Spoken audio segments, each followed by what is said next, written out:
lalu mengajarkan kepada orang lain untuk melakukan hal yang sama, yaitu meninggalkan hukum Taurat, meskipun yang paling terkecil, maka dia akan menempati tempat terendah atau terhina di dalam kerajaan langit. Pertanyaannya, apakah Paulus meniadakan hukum Taurat dan mengajarkan kepada pengikutnya untuk meniadakan hukum Taurat? Itu pertanyaan saya, Bang.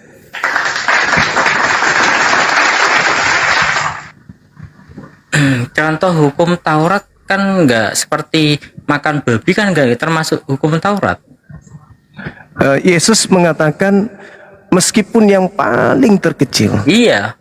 Apakah seperti makan babi itu masih termasuk hukum Taurat? Iya, termasuk. Atau masih termasuk? Termasuk, abangku. Bisa sajikan datanya? Silakan, Imamat 11 nomor 7, jangan kamu makan babi karena itu haram bagimu. Oh iya, ingat aku. Juga sunat juga. Iya, Imamat itu Taurat atau bukan, abang?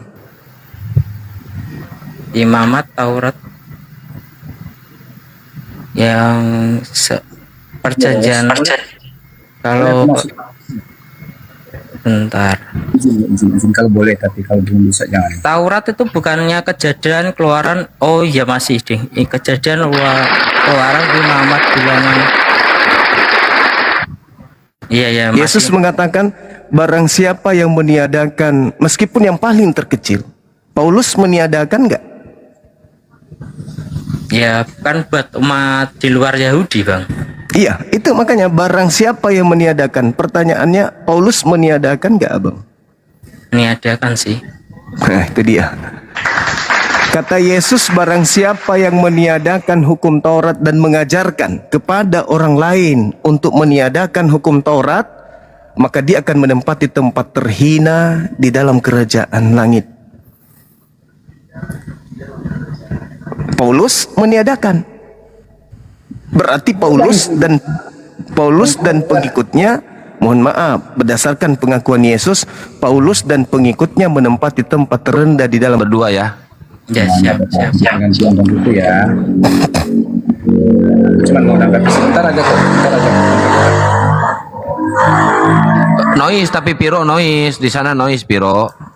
Noise ya, bentar aku cari tempat yang aman lah. Bentar. Masih noise ya. Ya memang pinggir jalan sih teman-teman. Bentar. Nah, kalau ini udah bisa enggak teman-teman? Udah bisa sob. Oke. Thank you ya, makasih ya Bang Hosya. Jangan keluar dari tema ya. Dilanjut ya. Aku lanjutin aja yang tadi, yang pembahasan tadi Bang Zuma sama teman aku. Iya, langsung. Ya, aku tertarik tadi dengan pendapat Bang Zuma tadi, ya kan, bicara tentang Yahudi itu berbeda dengan Kristen. Hukum Taurat itu diberikan kepada Yahudi. Yang aku bingung begini, kenapa hukum Taurat itu kok dikait-kaitkan dengan Kristen? Ya kan? Kristen itu kan pengikut Kristus kan? Benar dong kata Bang Zuma tadi. Kalau kami tidak terikat lagi dengan hukum Taurat, berarti benar dengan hukum Taurat itu kan hanya milik orang Yahudi. Iya. Benar kan? Berarti nggak masalah dong hal ini. Coba gimana Bang? Iya. Berarti kalau hukum yang ada di Kristen ini berarti kan tidak ada hubungannya dengan Yahudi kan, Bang ya? Betul. Dalam perjanjian baru nggak ada. Iya. Lalu kenapa Paulus kemudian mengkait-kaitkan ajarannya dengan Taurat? Oke. Terus kenapa Paulus mengajarkan mengkaitkan ajarannya dengan Taurat, seperti mengatakan Taurat itu sampah, tinja, mengatakan kemudian hukum Taurat itu sudah dibatalkan, dan seterusnya, membahas tentang Adam alaihissalam, lalu kemudian mengatakan Adam itu mewariskan dosa kepada keturunannya, dan supaya kemudian dosa itu terhapuskan harus ada yang korban di atas salib. Lalu kenapa Paulus mengatakan Kristus telah menebus kita dari hukum Taurat dengan jalan menjadi kutub? Kenapa Paulus mengkaitkan dengan kekristenan kalau tidak ada hubungannya dengan Taurat Kristen ini? Oke, baik teman-teman ya. Justru yang tadi aku pertanyakan sama Bang Zuma tadi kan, Bang Zuma udah mengklaim tadi kan Kristen berbeda dengan Yahudi, ya kan? Yahudi iya, memang. Kristen. Bentar Bang Zuma ya. Yahudi berbeda dengan Kristen. Kristen berbeda dengan Yahudi, ya kan? Oke, apa kaitannya ketika Rasul Paulus menyampaikan ada kaitannya ada kaitannya dengan hukum Taurat, ya teman-teman ya. Oke, ketika Rasul Paulus menyampaikan dengan matinya Kristus di kayu salib, dia telah membatalkan hukum Taurat itu. Kenapa kok bisa dibatalkan? Sementara Yesus sendiri bilang, satu titik pun, satu iota pun tidak ada yang bisa dihilangkan dari kitab Taurat itu.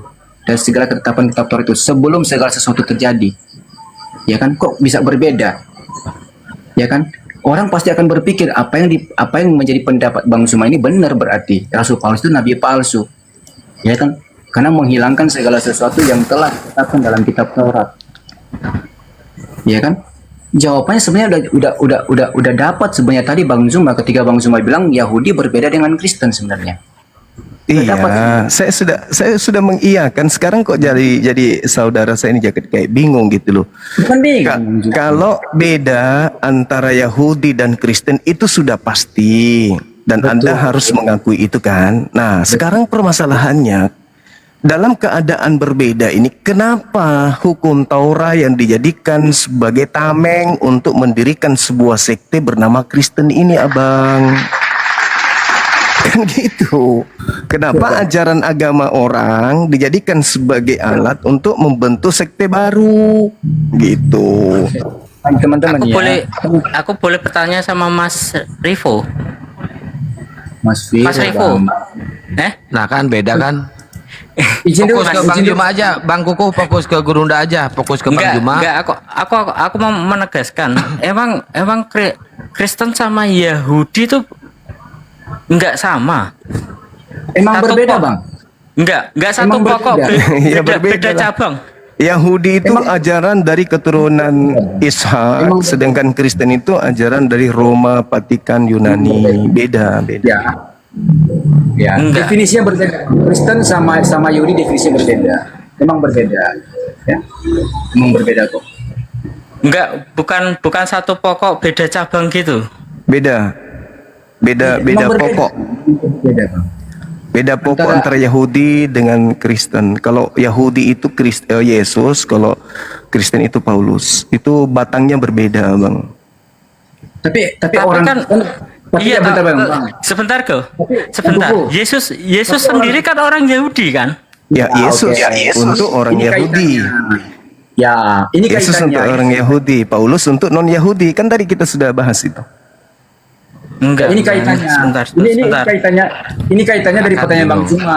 Apa kaitannya Paulus itu bawa-bawa ke Taurat? Ini kaitannya. Aku mau jawab sebenarnya. Berkaitan dengan Yesus, kan begitu. Yesus Kristen itu pengikut Kristus kan? Kalau Bang Zuma Iya. Kristen pengikut Paulus, ya kan? Nggak masalah. Bagi Bang Zuma Kristen itu pengikut Paulus. Iya, itu Kalau fakta. Kristen itu pengikut Kristus, bukan pengikut Paulus, ya. Mungkin kalau pengikut Paulus mungkin bukan Kristen namanya. Salah, saudara. Saya gini. Kenapa saya mengatakan bahwa Kristen itu pengikut Paulus? Kenapa? Karena Kristen artinya pengikut Kristus, bukan pengikut Yesus. Kristen itu pengikut Kristus, ya. Sedangkan yang datang kepada Paulus itu adalah Kristus, Yesus, yang Betul bukan ya. manusia. Kristus ya. Iya, Baik. Kristus Yesus. Ya. Tunggu dulu, sabar dulu abangku, sabar. Yang datang kepada Paulus itu adalah Kristus Yesus, yang bukan manusia. Yang datang kepada murid-murid Yesus itu adalah Yesus Kristus yang manusia. Yang bukan manusia dan Yesus Kristus yang manusia adalah dua oknum yang berbeda tetapi nama sama. Catat dulu itu harus dicatat itu. Harus benang merah ini kita tegakkan. Jadi kita nggak mengada-ngada. Saya ulang lagi. Yesus Kristus yang mengajar kepada orang Yahudi itu adalah manusia, anak Maria, anak tirinya Yusuf. Sedangkan Kristus Yesus yang datang kepada Paulus di di padang gurun menuju Damsyik adalah sosok cahaya dan dia bukan anak manusia. Nama sama tapi oknum berbeda. Nah, ini kalau saudara Viro sudah paham kita lanjut. Tapi kalau belum paham saya ulang lagi nanti. Silakan.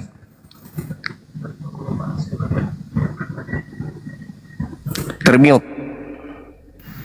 Buka mute-nya Piro, Piro, buka mute-nya. Dan aku di Jangan mute, aku nggak berfirman, tahu. ya jangan berfirman dalam hati, dibuka. Aku nggak tahu kalau aku di mute, makanya aku pikir aku kan nggak di mute tadi kan, tiba-tiba dia di mute. Iya, lanjut, Oke. lanjut aja, lanjut. Menurut Bang Zuma berpendapat bahwa Yesus Kristus atau Kristus Yesus yang berjumpa dengan Paulus di Damsyik dan Yesus Kristus yang dalam keadaan manusia ketika dia memberitakan Injil yang menyampaikan kabar sukacita kepada para rasul itu berbeda teman-teman ya. Itu berbeda ya menurut Iya. Bang Zuma ya, itu berbeda ya. Berbeda banget. Ya oke, nggak apa-apa Bang Zuma. Dalam kekristenan itu nggak ada perbedaannya Bang Zuma, izin ya. Saya boleh buktikan nanti. Lanjut aja. Ya, oke. Dalam sudut pandang kekristenan itu nggak berbeda ya teman-teman ya. Makanya kenapa kami orang Kristen dikatakan sebagai pengikut Kristus, karena Paulus menyampaikan Injil, menyampaikan kabar gembira itu. Yang dikabarkan itu siapa? Injil Yesus Kristus.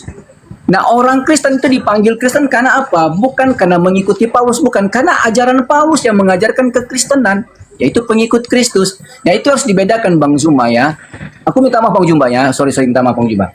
Ketika Bang Zuma berpendapat seperti itu, sebenarnya sih aku mau ambil apa ya? Ambil satu standarnya, perbedaannya menurut Bang Zuma, sehingga Bang Zuma dengan kekenya ya kan bisa membuktikan bahwa Kristus Yesus yang berjumpa dengan Paulus itu dengan Kristus Yesus ya kan yang dilahirkan oleh Bunda Maria itu berbeda. Berbeda dalam hal apa? Kalau berbeda dalam hal ketika Yesus Kristus yang adalah putra dari Bunda Maria dalam keberadaan dia sebagai manusia, oke. Karena yang berjumpa dengan Rasul Paulus adalah Kristus Yesus yang bukan dalam rupa atau bentuk manusia lagi. Ya, teman-teman ya. Oke, berbeda. Tapi kalau kita berbicara hakikat antara Kristus Yesus yang dilahirkan oleh Bunda Maria dengan hakikat Kristus Yesus yang berjumpa dengan Rasul Paulus di Damsyik, itu nggak berubah kok, Bang Zuma. Iya, Gitu ya. itu karena Anda Mungkin menggabungkan dua ingin tahu, Kristus. ya mungkin bentar. Mungkin aku ingin tahu Bang Zuma itu Ya, berpendapat bahwa itu beda kok, Viro. Oke, monggo silakan Bang Zuma. oke, baik. Jadi Kristen ini kelompok yang datang belakangan. Ketika kemudian Yesus mengajarkan Injil Kerajaan Allah, dia tidak mengajarkan buku Roma, Galatia, Filipi, Efesus. Itu harus dipercayai dulu oleh orang Kristen. Yesus datang mengajarkan hikmat Injil, yaitu cakupan daripada isi Torah itu sendiri. Yesus tidak punya murid makan babi, Yesus tidak punya murid kemudian tidak bersunat, Yesus tidak punya murid ibadah di gereja, Yesus tidak punya murid menyembah dirinya, menuhankan dirinya, menganggap dirinya Elohim, dan Yesus tidak pernah mengajarkan muridnya ibadah hari Minggu. Itu dulu. Ini Yesus yang manusia.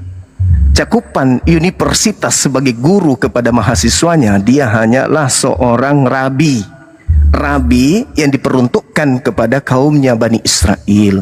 Makanya Yesus menamatkan ajarannya di dalam Yohanes 17 nomor 3. Segala firman yang engkau berikan kepadaku, wahai Bapa, telah aku sampaikan kepada muridku, dan muridku telah menerimanya, dan mereka percaya bahwa engkaulah yang telah mengutus aku. Murid-muridnya percaya Yesus ini adalah utusan Elohim. Titik.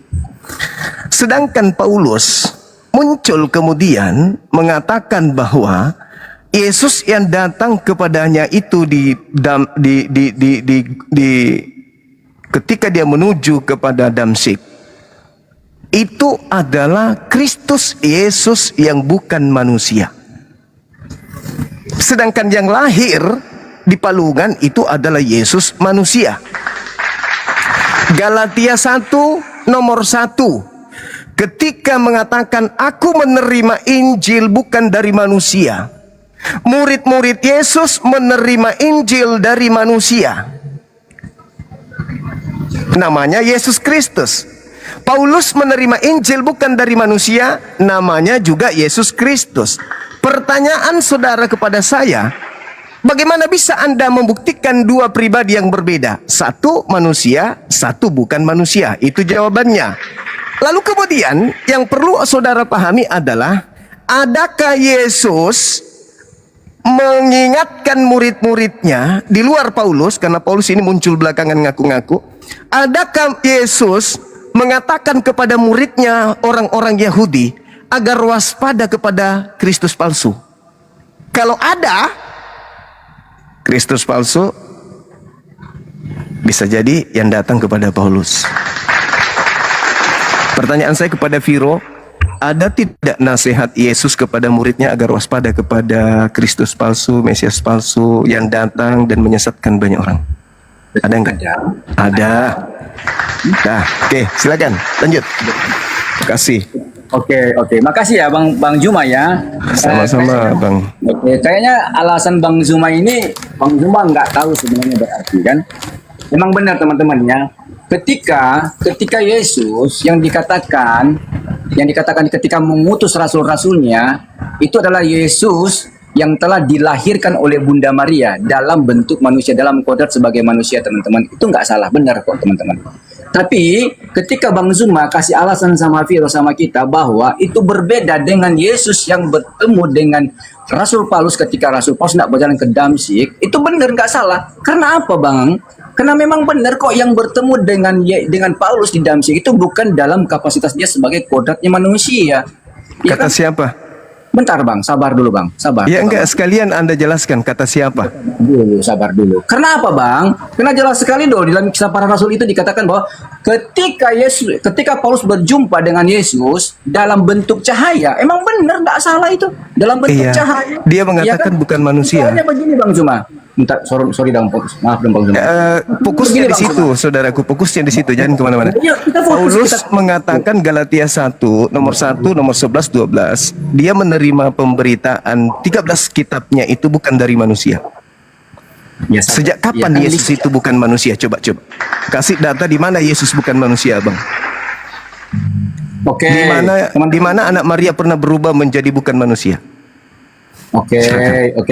Gini Bang Zuma, Iya. jangan dipotong dulu Bang Zuma, karena yang memang ketemu dengan Paulus itu, bukan kodratnya manusia lagi, memang bukan.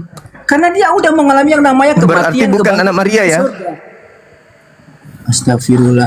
Dia itu kan berjumpa dengan Paulus itu karena kodratnya manusia itu kan udah mati, udah naik ke surga, udah bangkit naik ke surga kan. Yang bangkit bukan manusia.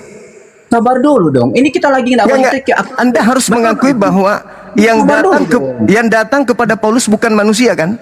Sabar dulu. Iya, memang bukan kodrat Berarti manusia. bukan anak Maria kan? Astagfirullah. Sabar dulu Bang Zuma. Enggak, saya cuma bertanya simpel aja, Bang. Berarti Oke, bukan anak Maria. Baik, aku jawab ya. Aku jawab teman-teman. Berarti ya. yang datang bukan anak Maria. Dalam kodratnya dia sebagai manusia, dia anak Bunda Maria. Lah, di mana Paulus mengatakan kalau yang datang kepadanya adalah manusia? Izin Bang ya. Dalam kodratnya Yesus sebagai manusia, dia anak manusia. Enggak, Ada tapi yang datang kepada Paulus bukan manusia. Ya, tapi satu-satu dong Bang Zuma. Biar selesaikan dulu aku ngomong. Bukan. Anda harus bernarasi berdasarkan dalil. Paulus mengatakan yang datang kepadanya bukan anak manusia. Kenapa Anda mengatakan kodratnya?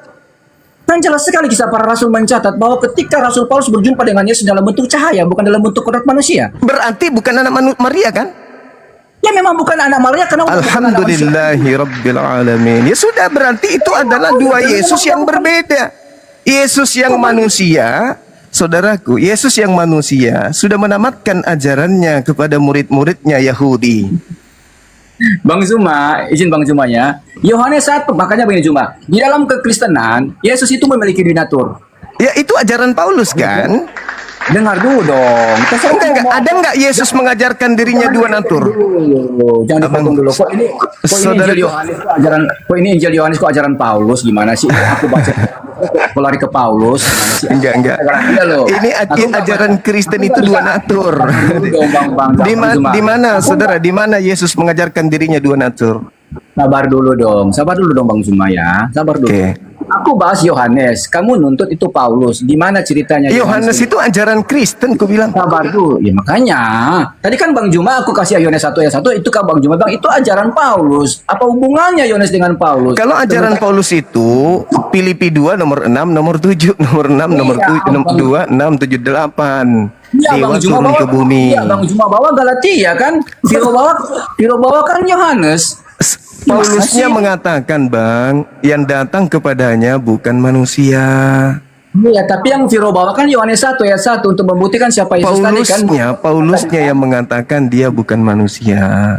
Berarti dia bukan anak Maria, gitu. Oke, terserah Bang Zuma lah. Intinya aku mau diskusi sama Bang Zuma nggak bisa ngomong begini, gimana caranya kita diskusi? Aku juga Saya simpulkan bahwa tadi kan saya Gimana? mengatakan ada dua Kristus. Kan Anda sudah mengiyakan tadi Yesus Ya udah. mewanti-wanti kepada muridnya agar waspada kepada penyesat yang memakai namanya. Kata Yesus kan, kita sepakat itu kan? Ah, di luar murid Yesus jauh di ufuk sana ketika ke Damsik ada yang bukan murid Yesus, namanya Saulus, bertemu dengan yang bernama Kristus yang bukan manusia. Nasihat Yesus kepada murid-muridnya, waspada kepada Kristus palsu. Baik. Ya, tuh, Mantap, ya. coba.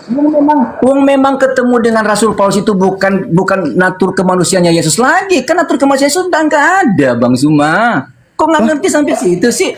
Natur Kenapa bisa nggak ada? Kenapa bisa nggak ada? Kan dia udah naik ke surga, naturnya kan udah naik ke surga. Di atas surga dia masih manusia kok. Sabar. Bang Zuma, makanya Bang Zuma Di atas surga, Bung, di Makanya atas dengar dulu surga. dong. Anda baca di dalam Markus 14. Anda baca di dalam Markus Yesus itu 14. memiliki dua natur insani dan natur ilahi. Itu ajaran siapa? Ajaran siapa itu? Ini Saudara Viro, maaf, saya bukan sok tahu, tapi saya baca dalil dan saya hafal dalil. Markus 14 nomor 62, Yesus duduk di sebelah kanan Tuhan sebagai apa? Sebagai bukan manusia atau sebagai anak manusia? Nah kan mulai berfirman dalam hati. Aduh, udah. Saudara Viro, Yesus duduk di sebelah kanan Tuhan itu dalam rupa manusia. Maaf, itu dalil. Markus 14 nomor 62, dan Yesus duduk di sebelah kanan Bapa Elohim sebagai anak manusia. Kapan dia pernah berubah menjadi bukan manusia? Udah, Piro gantian, Bang Kukuh lagi, lanjutin yang tadi. Bang Biro, Kukuh. sedikit diperbanyak jam belajarnya lagi ya. Habis itu nanti lanjut lagi, baca Bible aja dulu. Baik, ternyata kualitasnya Bang Zuma diskusi nggak pernah berubah-berubah ya, dan dulu sama aja ya, nggak dikasih kesempatan orang ngomong, Assalamualaikum Bang Juma, mohon maaf ini saya potong waktunya. kualitas ya. Waalaikumsalam. Waalaikumsalam warahmatullahi. Maaf, Ya, silakan. agak mepet. Piro sebentar, Piro. Biar Piro Aku izin sebentar. turun dulu. Ya, aku izin turun. Ya, silakan Bang Surga. Saya mau menyampaikan saja kepada Bang Juma, tolong doakan saya di sini di Cianjur Bang Juma, karena di sini tuh misionaris tuh udah semakin banyak saja Bang Juma. Mereka tuh sekarang tuh bukan lagi bahasa Indonesia tapi memakai bahasa daerah, dan sebutan Yesus itu menggunakan bahasa Gusti Bang Juma. Nah itu sekarang semakin banyak misionaris Kristen. Ya, Tolong siap. doakan saja untuk menghalau para misionaris di sini Bang Juma. Ya, Mohon dukungan. siap Bang. Iya, Terima kasih. gaungkan aja terus api apologet Islam Indonesia. Ajak seluruh umat Islam dimanapun berada untuk nyimak dialog lintas agama. Insya Allah mereka akan terhindar dari gerakan kristenisasi. Kalaupun ada yang datang menawarkan untuk menyembah kepada Kristus yang datang kepada Paulus, minimal mereka sudah bisa memberikan data bahwa menurut Bible yang datang kepada Paulus itu ternyata bukan manusia, sedangkan Maria melahirkan manusia. Berarti yang datang kepada Paulus ini bukan anak Maria, sedangkan Yesus anak Maria meminta muridnya agar waspada kepada Kristus palsu yang memakai namanya. Matius 24 nomor 4 nomor 5, waspadalah agar kalian jangan disesatkan sebab akan datang banyak penyesat memakai namaku. Berarti penyesatnya datang memakai nama Yesus, maksudnya ngaku-ngaku Yesus, akulah Yesus, kan gitu maksudnya. Nah yang datang kepada Paulus di luar murid ngaku Yesus ketika ke Damsyik.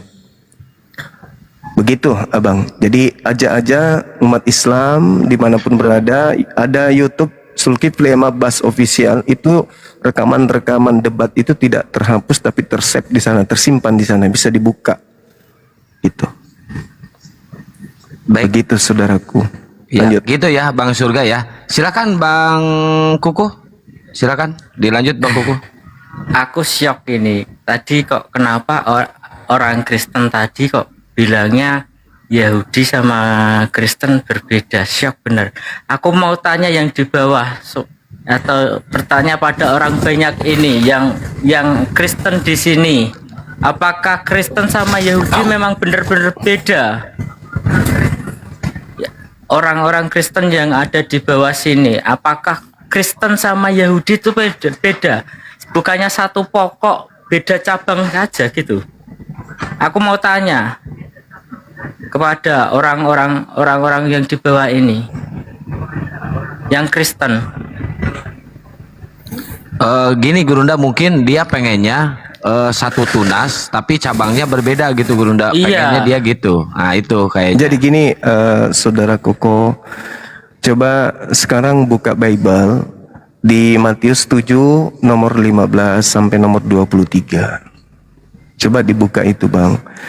Yesus berpesan kepada orang Yahudi, waspadalah kepada nabi-nabi palsu yang datang kepadamu, menyamar seperti domba, tapi sebenarnya mereka adalah serigala yang buas. Jadi ada memang serigala yang nyamar domba, ada yang bukan domba nyamar domba, ada yang bukan Yahudi nyamar Yahudi. Yang disebut domba abangku itu keturunan Yakub, Yeremia 50 nomor 17. Yang digelari domba itu cuman keturunan Yakub. Sementara kita bukan keturunan Yakub. Jadi kita nggak boleh disebut domba. Kapan kita mengatakan diri kita domba, berarti kita ini adalah serigala. Lalu di situ dikatakan dari buahnya kamu bisa mengenal mereka. Siapa itu? Pengikut nabi palsu itu. Apa buahnya? Mereka tidak melakukan kehendak Elohim. Coba dibaca. Apakah kehendak Elohim? Ya hukum Torah. Dari buahnya kamu bisa melihat mereka. Dapatkah pokok yang baik menghasilkan buah yang tidak baik? Atau sebaliknya, pohon yang tidak baik menghasilkan buah yang baik. Sesungguhnya pohon yang menghasilkan buah yang tidak baik akan ditebang dan akan dilemparkan ke dalam api neraka. Nah, disebutkan di dalam data selanjutnya, pada hari terakhir, maksudnya setelah kiamat, orang dibangkitkan semuanya. Banyak orang memanggil aku Tuhan, Tuhan, Tuhan. Bukankah kami bernubuat, mengusir setan, bermukjizat, bernubuat, pakai namamu, wahai Yesus. Pada saat itulah aku akan berterus terang kepada mereka. Enyahlah daripadaku, aku tidak mengenal kalian. Kalian semua adalah pembuat kejahatan. Jadi ada orang di luar Yahudi, mengaku-ngaku Yahudi, memanggil Yesus Tuhan, bernubuat pakai nama Yesus, mengusir setan pakai nama Yesus, bermukjizat pakai nama Yesus. Tapi Yesus mengatakan, maaf, aku tidak mengenal kalian. Kalian semua adalah pembuat kejahatan. Pergi dariku. Aku tidak mengenal kalian. Matius 7 nomor 15 sampai nomor 23. Makanya tadi di awal abang, saya bertanya berdasarkan pengajaran Yesus Matius 5 nomor 19. Barang siapa yang meniadakan hukum Taurat meskipun yang paling terkecil lalu mengajak orang lain, mengajarkan kepada orang lain, menginstruksikan kepada orang lain untuk sama-sama meninggalkan hukum Taurat itu, maka dia akan menempati tempat terhina di dalam kerajaan langit. Apa itu? Neraka. Itu dalil bang. Itu dalil dalam Matius 5 nomor 19. Kata alekestos itu artinya hina. Orang yang mengajarkan meninggalkan hukum Taurat meskipun yang paling kecil, lalu mengajar kepada orang lain untuk meninggalkan hal tersebut, maka dia akan menempati tempat terhina. Tempat terhina itu neraka. Jadi Paulus apakah menghilangkan hukum Taurat? Menghilangkan. Apakah mengajak orang lain menghilangkan? Mengajak. Siapa mereka yang diajak ini? Apa nama kelompok orang yang diajak Paulus? Kristen. Menurut Yesus, mereka yang diajak dan yang mengajak kemana perginya? Ke neraka abangku. Itu dalil. Itu dalil. Kenapa? Kenapa harus Bible yang menggerogoti kepercayaan saudara kami Kristen? Kenapa? Jawabannya simpel. Karena penulis Bible tidak pernah menyadari kalau kelak kitabnya akan dijadikan sebagai kitab suci orang-orang di luar daripada Yahudi. Karena penulis Bible itu hanya bernarasi berdasarkan atas penyelidikan, kesaksian-kesaksian apa yang didengarkan, apa yang diceritakan tentang peristiwa-peristiwa yang terjadi pada masa itu yang dicatat. Kebetulan saja catatan-catatan mereka, karangan mereka itu lolos pada saat konsili, lolos pada saat pengkanonan. Yang lain yang tidak sesuai dengan imannya orang Roma Yunani tidak diloloskan, seperti Injil Thomas, Injil Barnabas, Injil Maria. Semua itu tidak Injil Filipus, semua itu tidak diloloskan karena tidak berkesesuaian dengan kepercayaan orang Roma Yunani. 4 kitab ini berkesesuaian, tetapi uraian yang ada di dalamnya tidak bisa mereka dikte, tetap aja menyerang dirinya sendiri. Nah, kami sebagai Muslim berpendapat inilah mungkin yang dikatakan oleh Al-Quran, wa makaru wa makarallah wallahu khairul makirin. Ketika mereka ingin menggantikan Nabi Isa, ketika mereka ingin menggantikan pencipta langit dan bumi yang disembah oleh Nabi Isa dengan Kristus yang mereka katakan keluar dari kubur pada hari ketiga, dengan berbagai macam aspek opini yang mereka bangun, maka Allah kemudian mengatakan, aku adalah sebaik-baiknya pembalas kejahatan. Maka diuraikanlah isi Bible itu sendiri sebagai musuh dari iman saudara Kristen itu sendiri. Contoh, saudara kokoh abangku ini, begitu lugunya, begitu pasrahnya, tidak mengerti tentang apapun terkait dengan yang kita bahas. Rupa-rupanya bukan Al-Quran yang bernarasi untuk menentang, tetapi Bible sendiri yang menguraikan bahwa Yesus menceritakan orang yang meniadakan hukum Taurat meskipun yang paling terkecil dan mengajarkan ke orang lain akan menempati tempat terhina alias neraka. Elakistos dalam bahasa Yunani.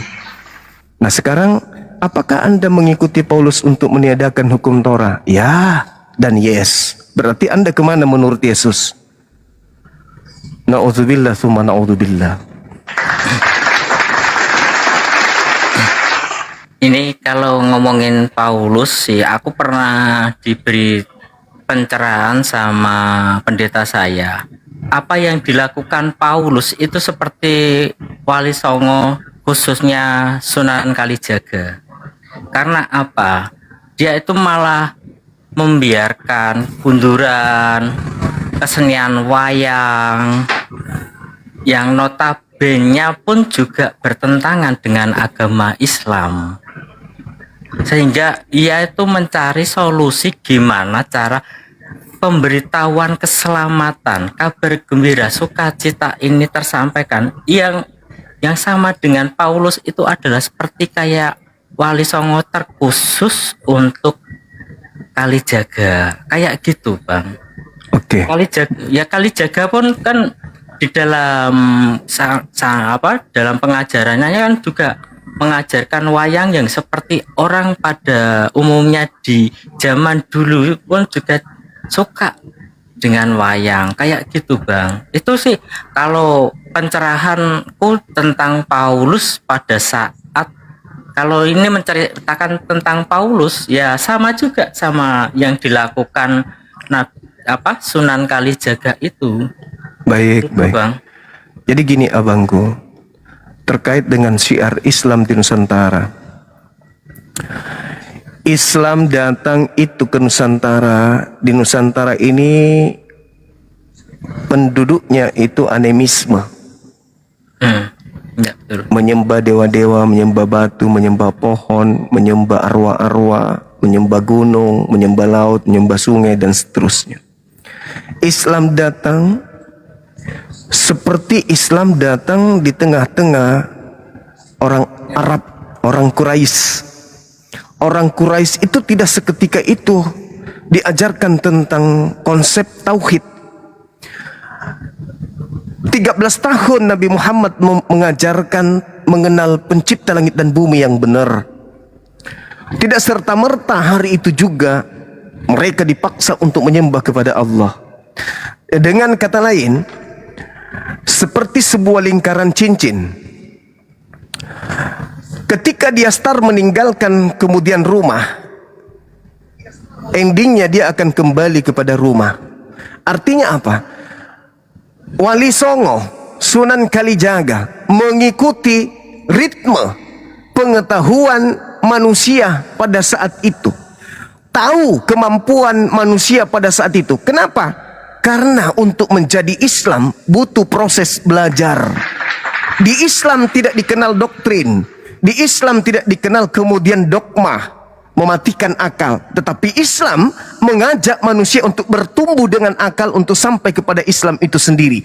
Maka Sunan Kalijaga step by step, selangkah demi selangkah, meniadakan, menghilangkan tradisi, kebiasaan, adat istiadat, cara menyembah, oknum yang disembah, pola ibadah, rutinitas ritual kepada mereka yang menjadi pengikut daripada Sunan Kalijaga itu sendiri. Berbeda dengan Paulus. Paulus tidak mengajarkan Roma Yunani untuk menjadi seorang Yudaism.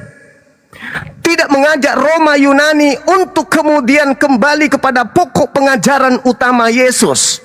Tetapi tetap saja menghapuskan seluruh pengajaran Yesus dan bahkan mengajarkan menyembah kepada Yesus, bahkan mengajarkan makan semua makanan yang diharamkan oleh pengajaran Yesus kala itu.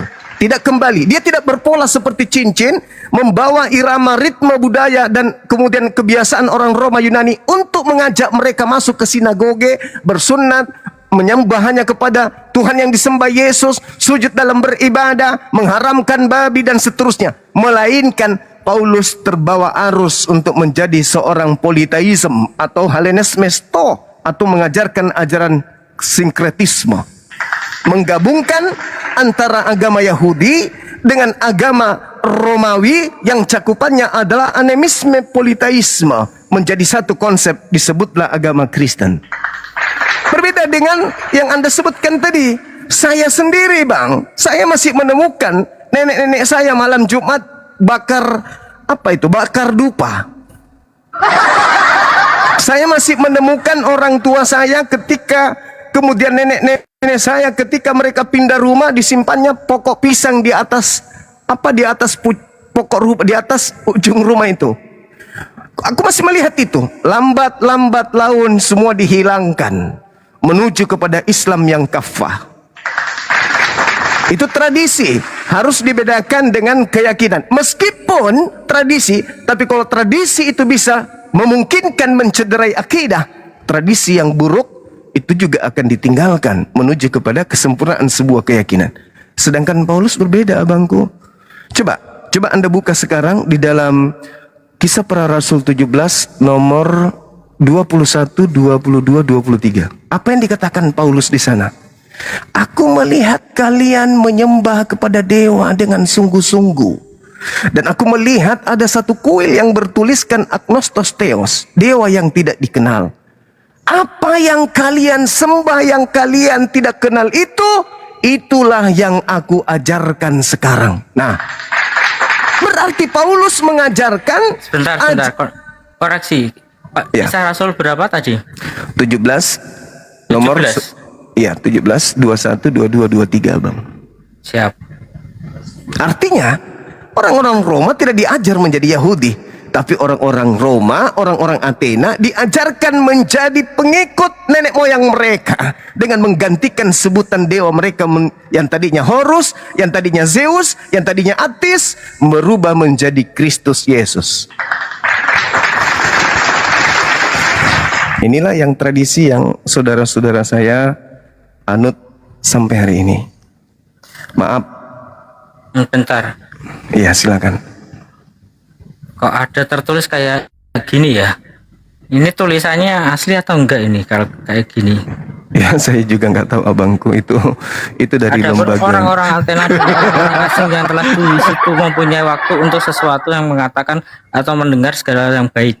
Paulus berdiri di atas Argarus dan berkata, "Hai orang-orang Athena, aku lihat bahwa di dalam kamu sangat beribadah kepada dewa-dewa. Sebab ketika aku berjalan di kotamu, aku melihat barang-barang pujian. Aku menyembah kepada Allah yang tidak kau kenal? Apa kamu menyembah Apa tanpa yang mengenal? apa yang Apa yang kamu Sembah. sembah tanpa mengenal, itulah yang kau berikan kepada kamu. itulah yang kuperkenalkan. Ini bener Bible asli enggak ini? Aku juga nggak tahu Waduh. abangku. Aku nggak Itulah pernah baca sih. Itulah faktanya. Artinya orang Yahudi orang Roma, orang Athena bikin agama baru nggak? Tidak. Mereka membuat sembahan baru nggak? Apakah mereka orang-orang Athena meninggalkan sembahan mereka menuju sembahan baru? Enggak. Mereka tetap aja menyembah kepada dewa yang mereka tidak kenal, yang mereka sembah selama ini sebelum Paulus datang. Dan ketika Paulus datang, itu juga yang Paulus ajarkan, yang Paulus perkenalkan, tetapi dalam nama berbeda, yaitu Kristus Yesus.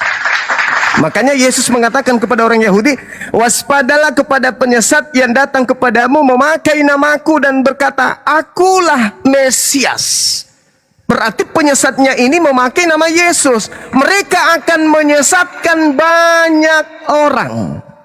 Sekarang pertanyaannya, banyak orang yang memakai nama Yesus ke seluruh dunia itu mana? Islam, Kristen, Hindu, Buddha, atau siapa? Orang Yahudi enggak? Yang pasti enggak lah. Nah, sekarang endingnya di mana abangku? Coba Anda buka di Kisah Para Rasul 21 nomor 15 sampai nomor 26. Paulus bertaubat dari mengajarkan ajaran Kristen. Maaf nih, maaf. Kisah Rasul Para Rasul 21 nomor 15 sampai nomor 26. Paulus bertaubat dari mengajarkan ajaran Kristen. Pertemuan Paulus dengan Yakobus di Yerusalem. Ya, silakan Anda baca pelan-pelan, kami juga akan menyimak. Silakan. Sesudah beberapa hari lamanya tinggallah di Kaisera. Berkemaslah kami, lalu berangkatlah ke Yerusalem. Bersama-sama dengan kami turut juga beberapa murid dari Kaisera. Mereka mereka membawa kami ke rumah seorang yang bernama Manason. Ia dari Siprus dan sudah lama menjadi murid kami. Kami akan menumpang di rumahnya. Ketika kami tiba di Yerusalem, semua saudara menyambut kami dengan suka hati. Pada keesokan harinya pergilah Paulus bersama-sama dengan kami mengunjungi Yakobus. Semua penatua setelah hadir di situ. Paulus Penatua telah hadir di situ. Paulus memberi salam kepada mereka, lalu menceritakan dengan terperinci apa yang dilakukan Allah di antara bangsa-bangsa lain oleh pelayanannya. Mereka 20 mendengar itu mereka memuliakan Allah. Lalu mereka berkata kepada Paulus, saudara-saudara, lihatlah beribu-ribu orang Yahudi telah menjadi percaya dan mereka semua rajin memelihara hukum Taurat. Tetapi mereka mendengar tentang engkau, bahwa engkau mengajar semua orang Yahudi yang tinggal di antara bangsa-bangsa lain untuk melepaskan hukum Musa, sebab engkau mengatakan supaya mereka jangan menyunatkan anak-anaknya dan jangan hidup menurut adat istiadat kita. Ayat 22, jadi bagaimana sekarang? Tentu mereka akan mendengar bahwa engkau telah datang kemari. Ayat 23, sebab itulah lakukan apa yang kami katakan ini. Di antara kami ada 4 orang yang bernazar. Ayat 24, bawalah mereka bersama-sama dengan engkau, lakukanlah pentahiran dirimu bersama-sama dengan mereka, dan tanggungkanlah biaya mereka sehingga mereka dapat mencukur rambutnya. Maka semua orang akan tahu bahwa segala kabar yang mereka dengar tentang engkau sama sekali tidak benar, melainkan bahwa engkau tetap memelihara hukum Taurat. Tetapi mengenai bangsa-bangsa lain yang telah menjadi percaya, sudah kami tuliskan keputusan-keputusan kami, yaitu mereka harus menjauhkan diri dari makanan yang dipersembahkan kepada berhala, berhala, dari darah, dari daging binatang yang mati dicekik dan dan dari percabulan. Ayat ke-26 yang terakhir. Pada hari berikutnya Paulus membawa orang-orang itu serta mendengar dia, dan ia mentahkirkan dirinya bersama-sama mereka. Lalu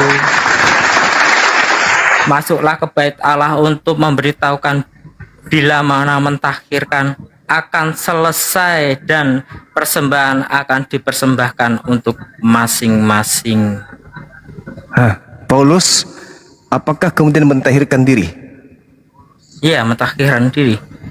Artinya membersihkan diri dari ajaran mengajarkan untuk tidak bersunat dan makan makanan yang diharamkan. Kembali ke Yerusalem, Paulus bertaubat dari ajaran yang diajarkan kepada non-Israel. Berarti kalau kita melihat, boleh nggak dikatakan bahwa Paulus ini ngeprank orang-orang Roma, orang-orang Yunani, orang-orang Israel yang tinggal di bangsa asing? Faktanya kita sudah mendengarkan begitu Paulus ketemu Yakobus, kemudian dia ditanya oleh penatua, apa yang harus kami katakan? Sedangkan mereka mendengarkan kamu itu sudah melakukan hal-hal ini. Segeralah kamu bernasar, mentahirkan diri bersama dengan 4 orang, agar supaya orang-orang di sini tidak menghukummu. Ikut gak Paulus? Ikut. Mempersembahkan gak persembahan? Mempersembahkan. Berarti Paulus masih mempersembahkan persembahan setelah penyaliban. Masih. Loh, katanya Pauluslah persembahan terakhir untuk segala dosa-dosa. Kenapa Paulus ikut mempersembahkan persembahan yang diajarkan Nabi Musa? Ada apa dengan dirimu, wahai saudaraku Paulus? Ayat yang ke-26, pada hari berikutnya Paulus membawa orang-orang itu serta dengan dia dan mentahirkan dirinya bersama-sama mereka, lalu masuk ke bait Allah untuk memberitahukan bila mana pentahiran akan selesai dan persembahan akan dipersembahkan untuk mereka masing-masing.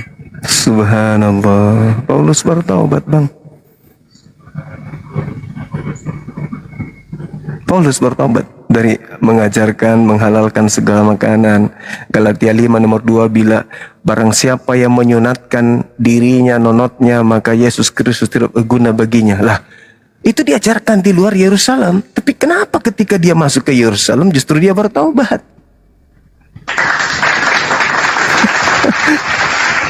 Sementara dia sendiri bersunat. Orang lain disuruh jangan bersunat. Berarti Paulus sama Sunan Kalijaga beda. Ya, beda Bang, beda. Sunan Kalijaga mengajar pribumi untuk menuju kepada Islam.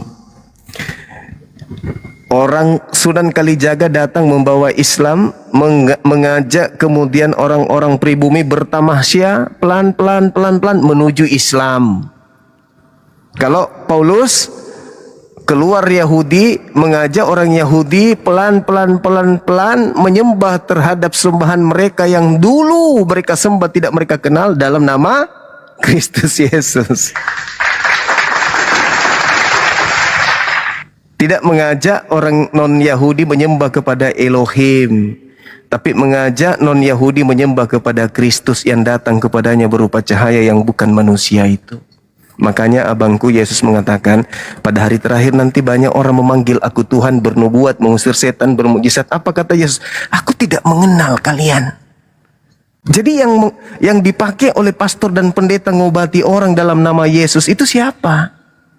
Sekarang gini, saya seorang pendeta, saya mengobati orang dan sembuh pakai nama Yesus. Sembuh orang itu. Berarti ada Yesus datang membantu saya ketika saya mengobati orang tersebut. Tetapi ketika saya bertemu Yesus pada hari terakhir, Yesus mengatakan, maaf, aku tidak mengenal engkau Bang Suma. Lah, Yesus siapa yang datang kepada saya membantu saya berarti waktu itu? Nah, Yesus mengatakan, waspadalah agar kalian jangan disesatkan, sebab akan datang banyak penyesat memakai namaku. Berarti saya mengusir setan memakai nama Yesus doang, tetapi bukan Yesus yang datang. Matius 24 nomor 4, nomor 5 sampai nomor 30. Itu akurat itu. Makanya di dalam Al-Quran kami di surah Al-Baqarah ayat 170 diterangkan kemudian, Bismillahirrahmanirrahim, wa idza qila lahum ittabi'u ma anzalallahu qalu bal nattabi'u ma alfaina alaihi aba'ana. Apabila kamu ajak mereka untuk kembali kepada ajaran yang benar, ikutilah apa yang diturunkan oleh Allah kepada para nabi. Apa kata mereka? Tidak, kami mengikuti apa yang diberikan kepada kami dari nenek moyang kami. Itu. Nah, sekarang saudara masuk ke gereja ikut nenek moyang atau ikut Yesus? Nenek moyang. Saudara makan babi ikut nenek moyang atau ikut Yesus? Nenek moyang. Kalian Natalan ikut Yesus atau ikut nenek moyang? Nenek moyang. Al-Quran menarasikan itu. Awalau kana aba'uhum la ya'kiluna syai'a wa la yahtadun. Sedangkan apa yang mereka ikuti, meskipun nenek moyang sendiri, mereka tidak mengerti apapun dan mereka tidak mendapat petunjuk. Sekarang abangku ini tanya kepada bapaknya atau ibunya, ibu, kenapa kalian Natal? Ikut siapa? Bingung juga. Orang tua kita ikut nenek moyang, pasti nenek moyang. Sampai kepada orang yang ketemu Yesus, kamu ikut siapa Natalan? Ikut Yesus melotot. Kapan saya Natalan? Ikut Roma Yunani. Memperingati Dewa Horus tanggal 25 Desember. Mau mengatakan Yesus melotot. Kapan saya mengajarkan Natal? Enggak jadi disebutnya Yesus. Jadi Al-Quran itu mengatakan, wa iza qila lahum ittabi'u ma anzalallah qalu bal nattabi'u ma alfaina alaihi aba'ana. Jadi kalau ditanya, ikutlah kepada apa yang diajarkan oleh Allah melalui para nabi, melalui rasul. Oh tidak, kami lebih percaya kepada apa yang diajarkan nenek moyang kami kepada kami. Giliran ditanya nenek moyangnya, nenek moyang, yang ajarkan kamu menyembah hari Minggu itu siapa? Nenek moyangnya bilang, tuh. Nenek moyangnya nunjuk lagi ke atas.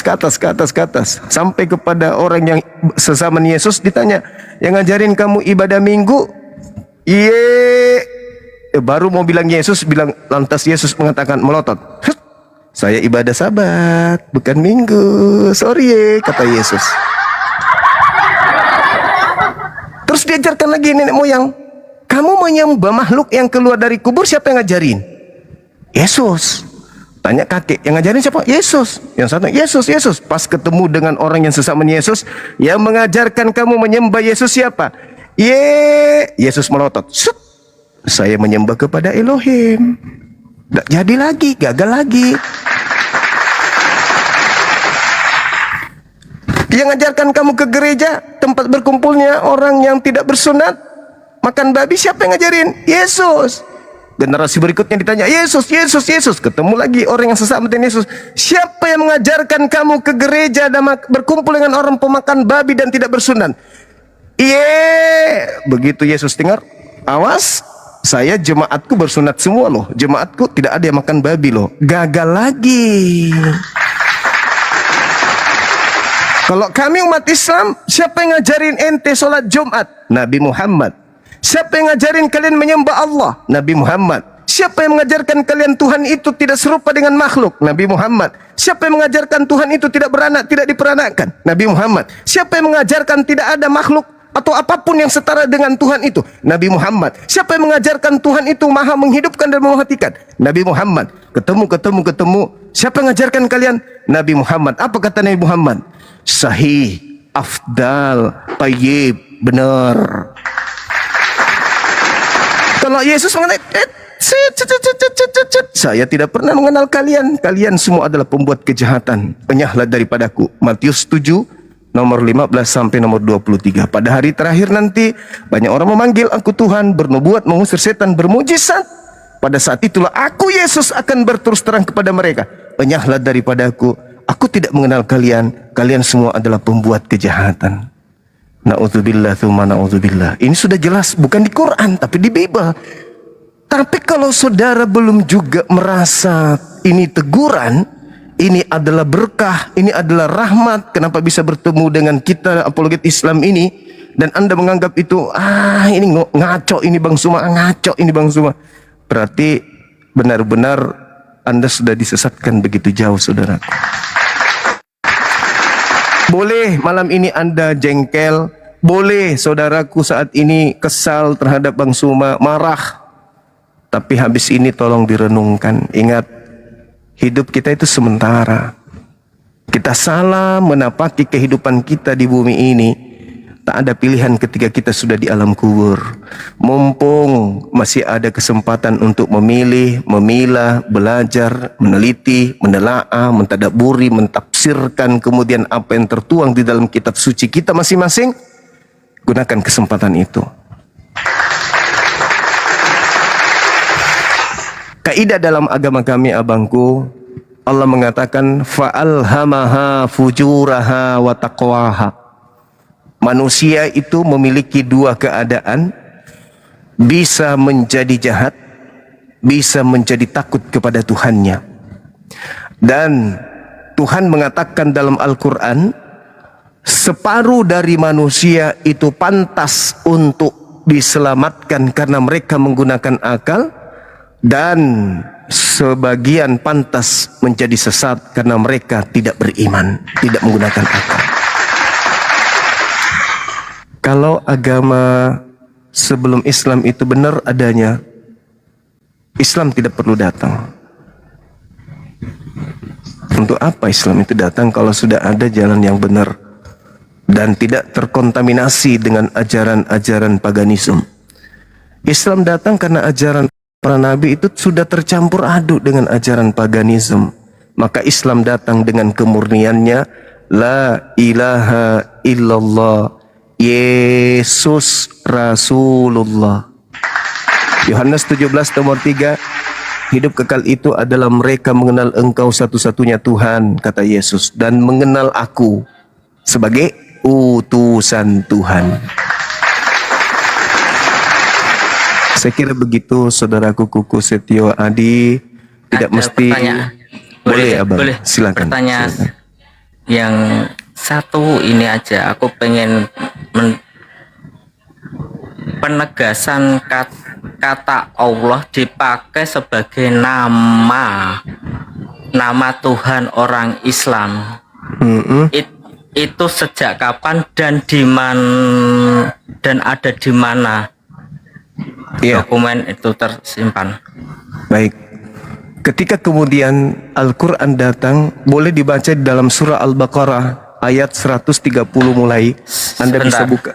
Ya. Surat pelan-pelan. Surah Al-Baqarah ayat 130 bisa dan sampai 140. Jadi surah Al-Baqarah 130 sampai 140, di situ Allah Subhanahu wa taala sudah melengkapi pengajarannya. Apa yang dikatakan kemudian di ayat ini, Allah Subhanahu wa taala endingnya ada pada data yang disajikan kemudian di ayat 132. Di mana 136. Di mana Allah Subhanahu wa taala menjelaskan qulu amanna billah. Gitu. Jadi Allah menjelaskan, katakanlah kami beriman kepada Allah. Wa ma unzila ila Ibrahim, dan apa yang diwahyukan oleh Allah kepada Nabi Ibrahim, wa Ismail, wa Ishaqa, wa Yaqub, wal asbat, dan seterusnya. Jadi Islam diajarkan mengatakan bahwa Allah Subhanahu wa taala mengajarkan Nabi Muhammad, katakanlah bahwa kamu itu beriman kepada Allah, beriman kepada apa yang diwahyukan kepada Nabi Ibrahim, Nabi Ismail, Nabi Ishak, Yakub, dan kepada cucu-cucunya, dan juga kepada Nabi Musa alaihi salam, wa Isa, wa ma utiya nabiyyuna min rabbihim. Jadi kami mengetahui melalui Al-Quran bahwa ternyata Nabi Ibrahim, semua para nabi itu menyembah kepada hakikat yang sama yang kemudian disebut Allah. Coba Anda lihat di dalam kitab Kejadian 17 nomor 6, nomor 7 dan seterusnya. Aku akan mengadakan perjanjian kekal dengan engkau Abraham, dengan anak-anakmu, dengan keturunanmu secara turun-temurun, bahwa aku akan menjadi Tuhan mereka. Itu nggak bisa kita rubah. Bahaya kalau kita rubah. Aku akan mengadakan perjanjian kekal dengan kamu Abraham, dengan anak-anakmu dan keturunannya. Bukankah keturunan Abraham itu ada dua, Yahudi dan Arab? Perjanjian kekalku itu adalah aku akan menjadi Tuhan mereka. Sebagai perjanjian kekal. Berarti nggak ada yang bisa merubah itu. Berarti apa yang disembah oleh Nabi Muhammad sebagai keturunan dari Nabi Ismail, dan apa yang disembah oleh Yesus sebagai keturunan dari Nabi Ishak, itu adalah hakikat yang sama. La nufarriqu baina ahadim minhum wa nahnu lahu muslimun. Semua para nabi itu berserah diri kepada Rabbus samawati wal ardh. Coba Anda lihat di Markus 12 nomor 29, Shema Israel Adonai Eloheinu Adonai Ahad. Al-Quran surah Al-Ikhlas, Kul huwallahu ahad. Katakanlah kepada orang Israel bahwa Tuhan kita itu ahad. Katakanlah kepada seluruh umat manusia, wahai Nabiku Muhammad, bahwa Tuhan itu ahad.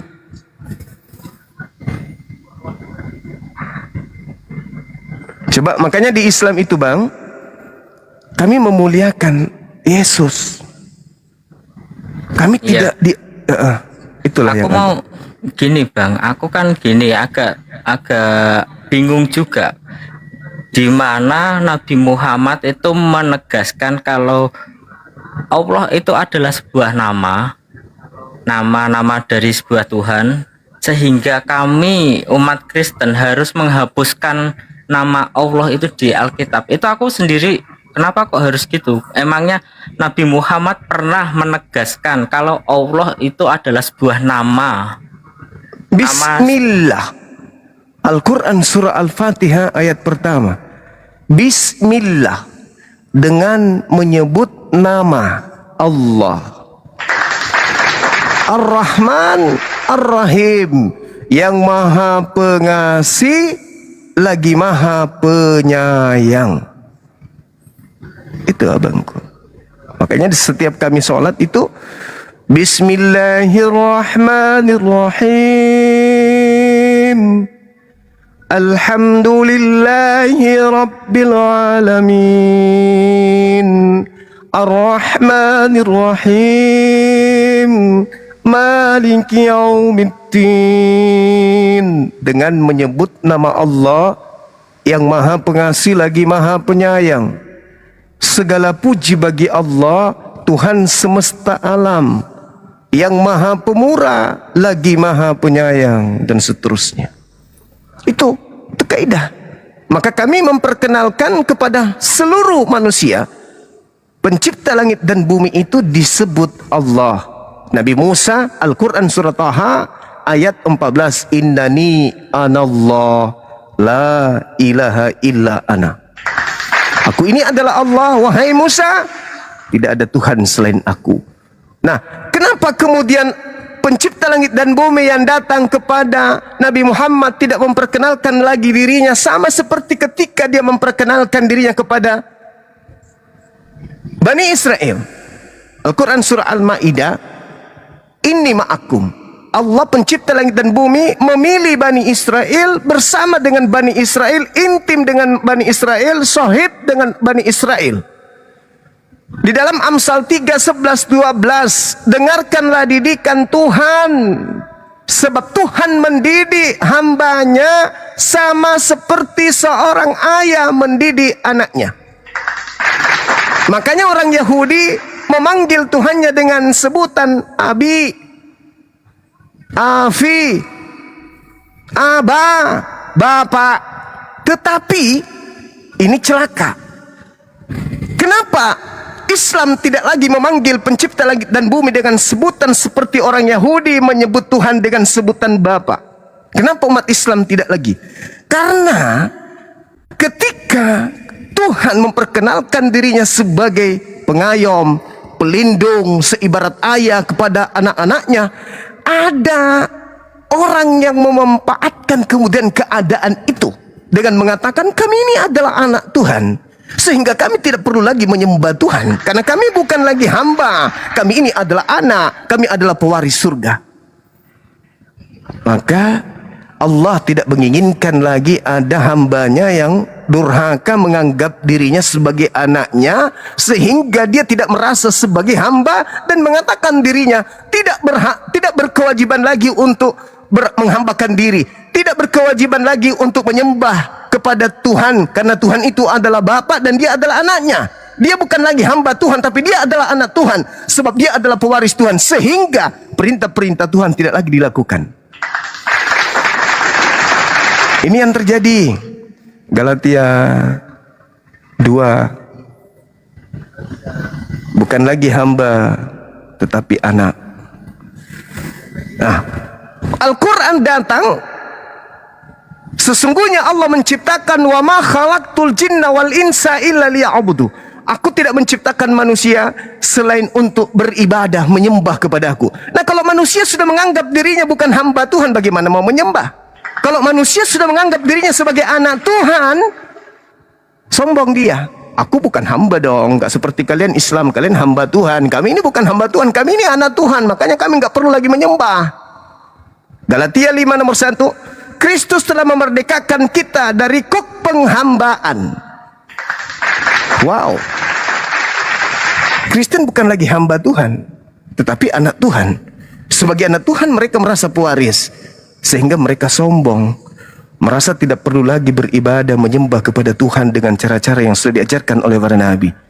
Sedangkan Yesus di Kisah Para Rasul 4 nomor 30, Yesus adalah hamba Tuhan yang kudus. Al-Quran ini Abdullah antani al-kitab wa ja'alani nabiyan. Nabi Isa lahir tanpa ayah, mengatakan kepada kaumnya, wahai kaumku Bani Israel, aku ini adalah hamba Allah. Yesus juga begitu. Aku tidak berkata-kata dari mulutku, tapi apa yang aku katakan dari mulutku bukan dari aku, tetapi dari Dia yang telah mengutus aku. Yohanes 14:24.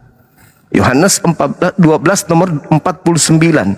Aku tidak berkata-kata dari diriku sendiri. Apa yang aku katakan adalah apa yang diperintahkan untuk aku katakan dan aku sampaikan. Dan firman Tuhan itu yang datang kepadaku itu adalah kekal.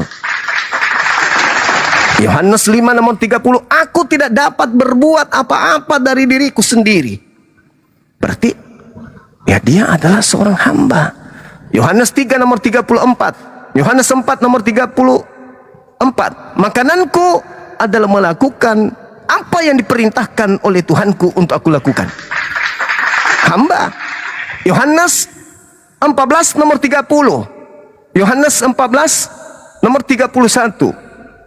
Nomor 30. Dunia harus tahu. Dunia nih, berarti orang Indonesia juga harus tahu bahwa aku senantiasa melakukan segala apa yang diperintahkan oleh Tuhan kepadaku. Hamba Tuhan. Sedangkan Kristen, aku bukan lagi hamba, tetapi adalah anak Tuhan. Makanya sombong, merasa dirinya udah dijamin surga, bla bla bla bla dan seterusnya. Padahal Allah menganggap Bani Israel ini ma'akum, aku bersama dengan kalian wahai Bani Israel. Bani Israel lupa daratan, Bani Israel besar kepala, Bani Israel congkak, sombong, tegar tengkuk. Ulangan 34. Baca dari satu perikop itu jelas sekali. Sedangkan aku masih bersama dengan kalian, kata Musa. Engkau sudah memperlihatkan pembangkanganmu, ketegaran tengkukmu kepada Elohim. Apalagi nanti setelah aku mati. Makanya di dalam Matius 23 nomor 1 sampai nomor 39, Yesus mengutuk Bani Israel. Celakalah engkau wahai ahli Taurat, celakalah engkau wahai orang Farisi, celakalah engkau wahai ular-ular, celakalah engkau wahai keturunan ular beludak. Yesus mengutuk Bani Israel. Nah, itu dia. Jadi saudaraku, Allah Subhanahu wa ta'ala itu artinya maha suci dan maha tinggi. Yesaya 5 nomor 16. Elohim ternyata maha suci, maha tinggi.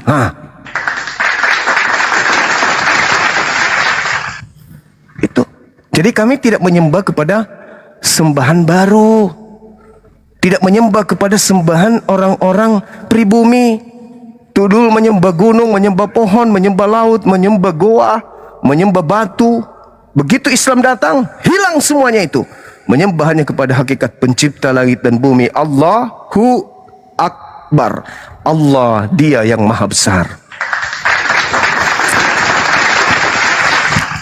Begitu saudaraku Kuku Setio Adi. Kalau masih ada yang ingin ditanyakan waktu dan tempat, Ini yang silakan. terakhir, semoga singkat saja. Apakah Anda mendukung proses penghapusan kata Allah di TBLAI? Singkat. Ya, saya mendukung abangku karena di cakupan Bible tidak menghantarkan saudara kami Kristen untuk menyembah kepada hakikat yang maha suci, maha tinggi, tetapi justru mengajak orang-orang untuk menyembah dengan menggunakan nama Allah kepada Kristus yang diperkenalkan oleh Paulus. Sedangkan Allah itu maha suci. Ingat abangku, ini kaidah. Coba Anda lihat Allah huruf Latin A-L-L-A-L-L-A-H, itu Latinnya. Tapi sumber Latin ini ada dari kata alif lam lam ha, Allah. Dalam bahasa Inggris O-N-E. Kalau kita memakai kaidah Bible membacanya one. Tapi orang barat membacanya one. Tapi orang Kristen akan mengatakan, kami tidak mengambil kata one, kami mengambil kata one. Kata one itu kan kata Indonesia, one. Nah sama, mereka mengatakan, kami tidak menggunakan kata Allah, yang kami gunakan adalah kata Allah. Mereka melarikan kata one, kata one dalam kaidah bahasa Inggris masuk ke dalam kaidah bahasa gereja, yaitu one, untuk menutupi bahwa kata one itu sebenarnya berasal dari bahasa Inggris yang adalah one. Begitu juga mereka menutupi kata Allah dengan cara bacanya Allah. Padahal mereka mengambilnya dari Al-Quranul Karim.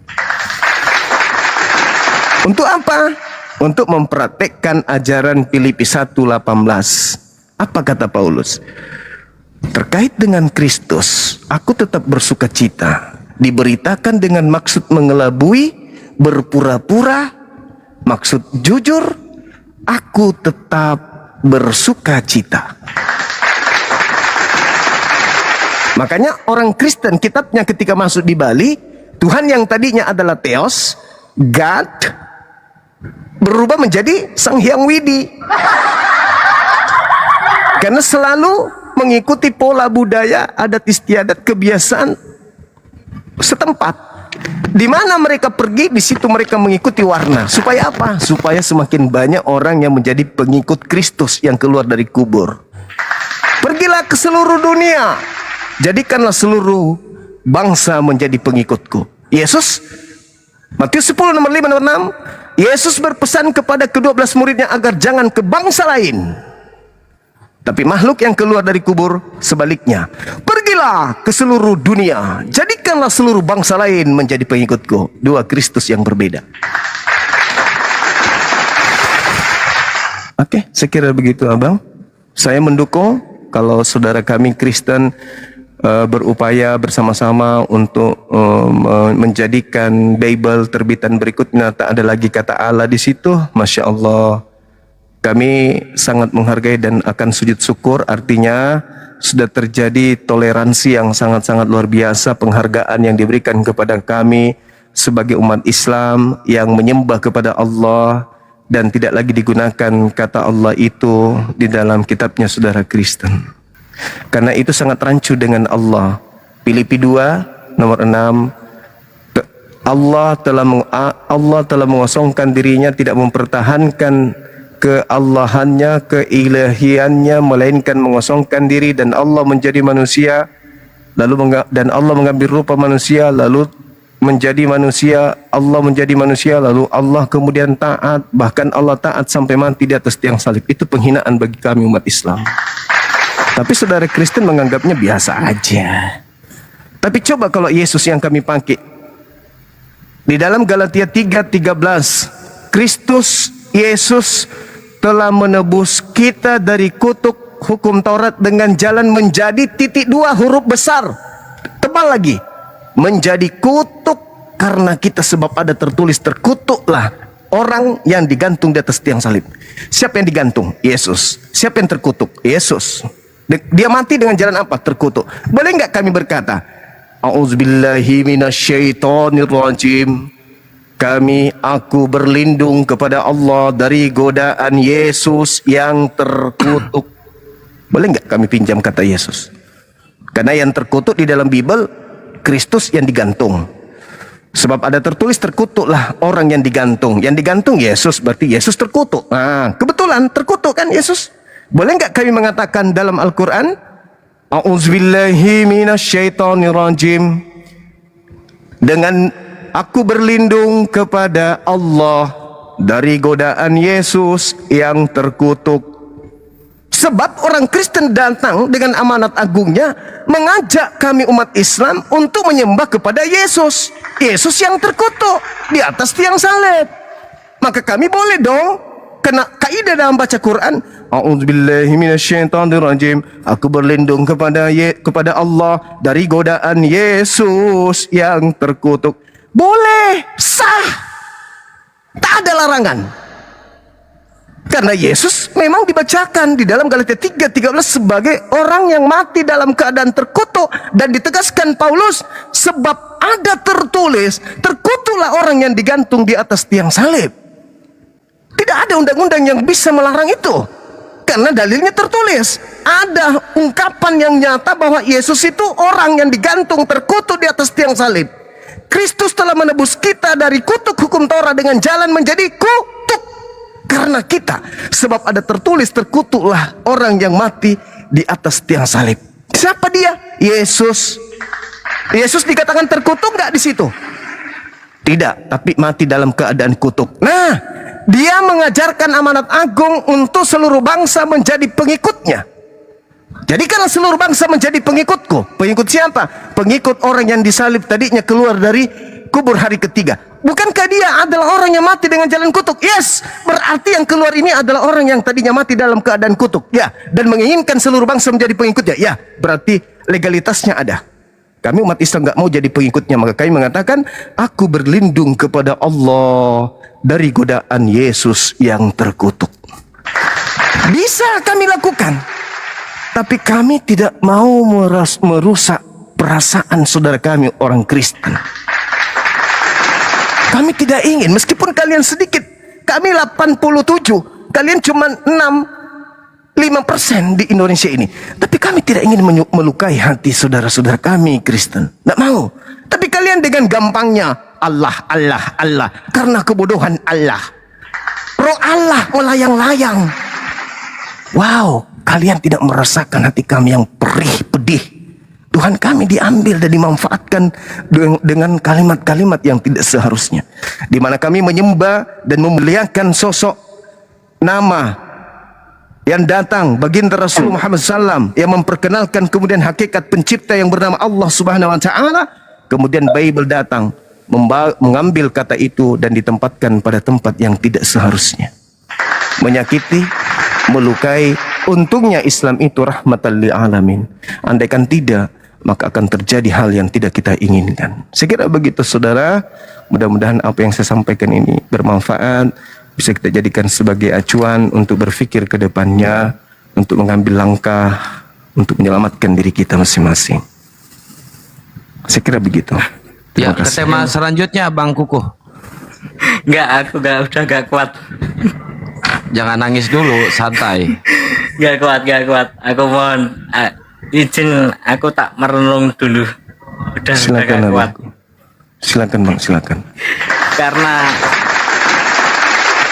satu pukulan telak. Tadi ada orang Kristen bicara Yahudi itu bukan sama seperti Kristen. Itu pukulan telak bagi saya. Dan makin kesini malah semakin gimana ya? Banyak informasi yang jomplang, seperti Rasul Paulus ya, sistem kerjanya ya seperti apa itu, Kak Sunan Kalijaga, tetapi ternyata dibantah. Ini aku udah nggak kuat. Enggak, ke tema terakhir aja yang kita ini kan, Bang. Apakah Tuhannya host. Islam? Ya, Gurunda. Sabar, jangan dipaksa host. Siap. Saya hanya ingin memberikan hadiah kepada saudara saya Kuku sebagai salam kenal dari Salam saya kenal. Bang Suma. Iya. Hadiahnya itu nanti dibaca di rumah setelah kita live, Wahyu 3 nomor 9. Wahyu 3. Mau dibaca sekarang juga boleh. Ayo. Assalamualaikum warahmatullahi wabarakatuh, Gurunda. Waalaikumsalam warahmatullahi Ya. wabarakatuh. Lanjut, Gurunda. Nanti aja aku baca di ini. Aku tak Iya. turun, udah gak kuat batin saya.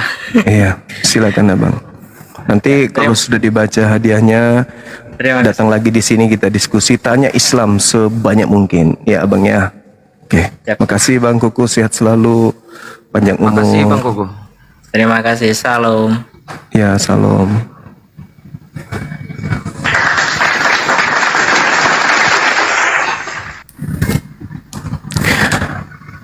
Saya nggak kuat, saya minum dulu ya. Bunda Zuma. Waalaikumsalam warahmatullahi Waalaikumsalam warahmatullahi. Tak minum dulu ya. Assalamualaikum warahmatullahi wabarakatuh. Waalaikumsalam. Kangen. Saya turun dulu, saya mau minum, turun dulu. Terguncang. Jangan turun Gurunda. Loh, kok turun? Mau minum, saya nggak kuat. Kuat ya. Jangan Gurunda. Minum dulu. Kita minum semuanya kangen sama Gurunda ini di sini. Oke, kita sampai Hepeng, Apeng, Kristen kan? Hepeng, Avenger. Kristen, oh Avengers, Kristen ya? Kau Kristen bang? Kristen Bu. Oke, silakan. Gak ada tema kang? Oh, nggak ada tema ya tadi. Padahal saya mau mengomentari yang tema tadi. Iya, dilanjut aja tema tadi, Bang. Kristen, Yahudi, Islam. Maksudnya gimana itu? Maksudnya Tuhan sama atau bagaimana? Atau beda atau bagaimana? Narasinya tadi Bang. Betulnya suaranya bang, suaranya kurang kedengeran. Ya, narasinya tadi bagaimana? Maksudnya Tuhannya Islam, Kristen dan Muslim itu berbeda atau bagaimana? Tadi temanya. Silakan Gurunda. Ya, mungkin temanya ini kebetulan aja saudara Kuku tadi itu berpikir bahwa Yahudi ya Kristen, Kristen ya Yahudi. Makanya tema itu diangkat. Oh gitu. Ya, baru sadar bahwa ternyata Yahudi dan Kristen itu beda rupanya, gitu Abang. Salah judulnya tuh kang. Oh berarti Yahudi memang dan Kristen beda. memang berarti sebenarnya itu buku yang tadi itu harus banyak belajar tentang Kristen gitu. Iya. Sebenarnya tidak pernah dikatakan bahwa Kristen adalah Yahudi adalah Kristen. Gitu. Tapi akarnya itu sama, dalam arti kami menyembah Tuhan yang sama, Tuhan yang disembah oleh orang Israel, itulah Tuhan yang kami sembah, yang kami kenal di dalam nama Yahweh, Adonai, Elohim, atau Yahweh Yeshua HaMashiach. Itu yang kami kenal dan kami sembah. Gitu. Karena kan kekristenan ini kan berbagai macam aliran, khususnya di Indonesia ya, berbagai macam aliran Kristen di Indonesia, jadi banyak macam. Dan saya nggak tahu yang kuku tadi itu dari aliran Kristen yang mana itu sampai punya paradigma seperti itu.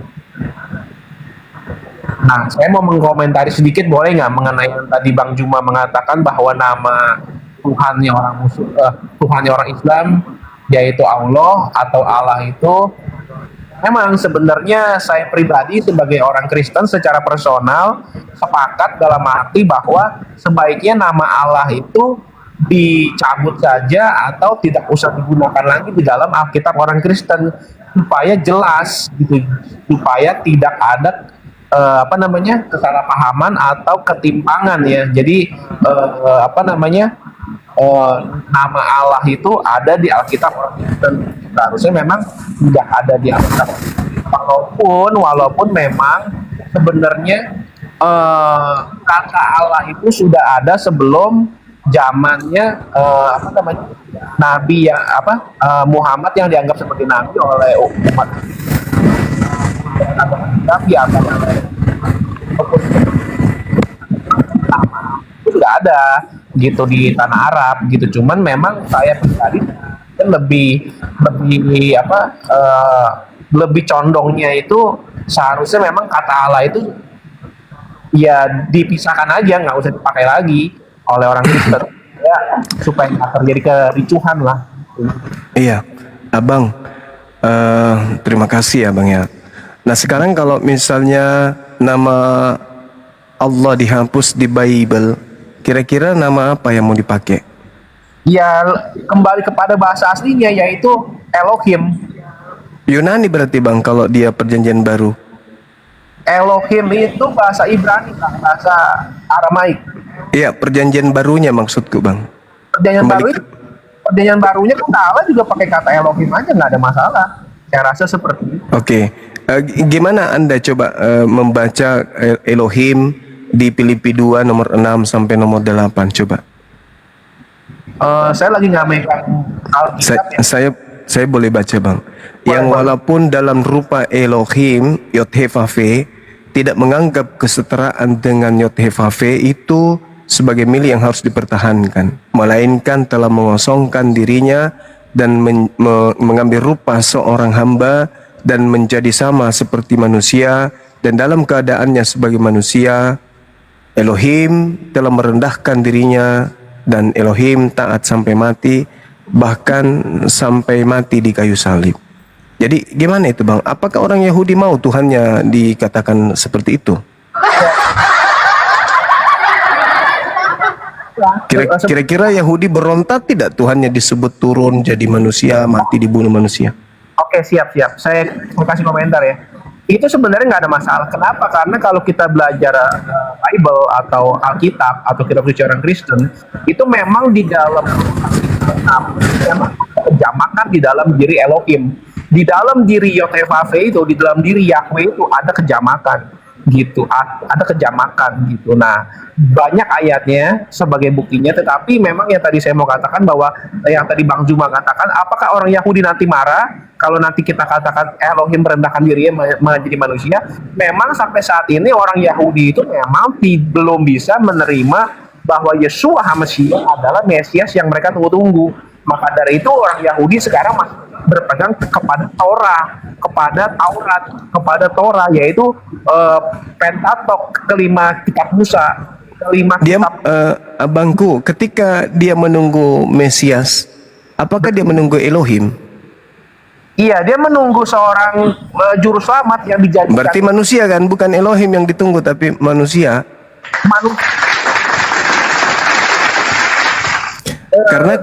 Karena kalau kita lanjut ke data nomor 9-nya, itulah sebabnya Elohim sangat meninggikan Elohim dan mengaruniakan kepada Elohim nama di atas segala nama, supaya dalam nama Yesus bertekuk segala apa yang ada di langit dan yang di bumi dan apa yang ada di bawah bumi, dan segala lidah mengaku Yesus Kristus adalah Tuhan bagi kemuliaan Elohim Bapa. Ini gimana maksudnya Abangku? Ya, jadi gini. Ada Elohim yang mati, ada Elohim yang menghidupkan gitu. Berarti ada dua Elohim. Gini Bang, saya jelaskan ya. Ketika kita berbicara tentang tentang Elohim atau tentang Tuhan atau tentang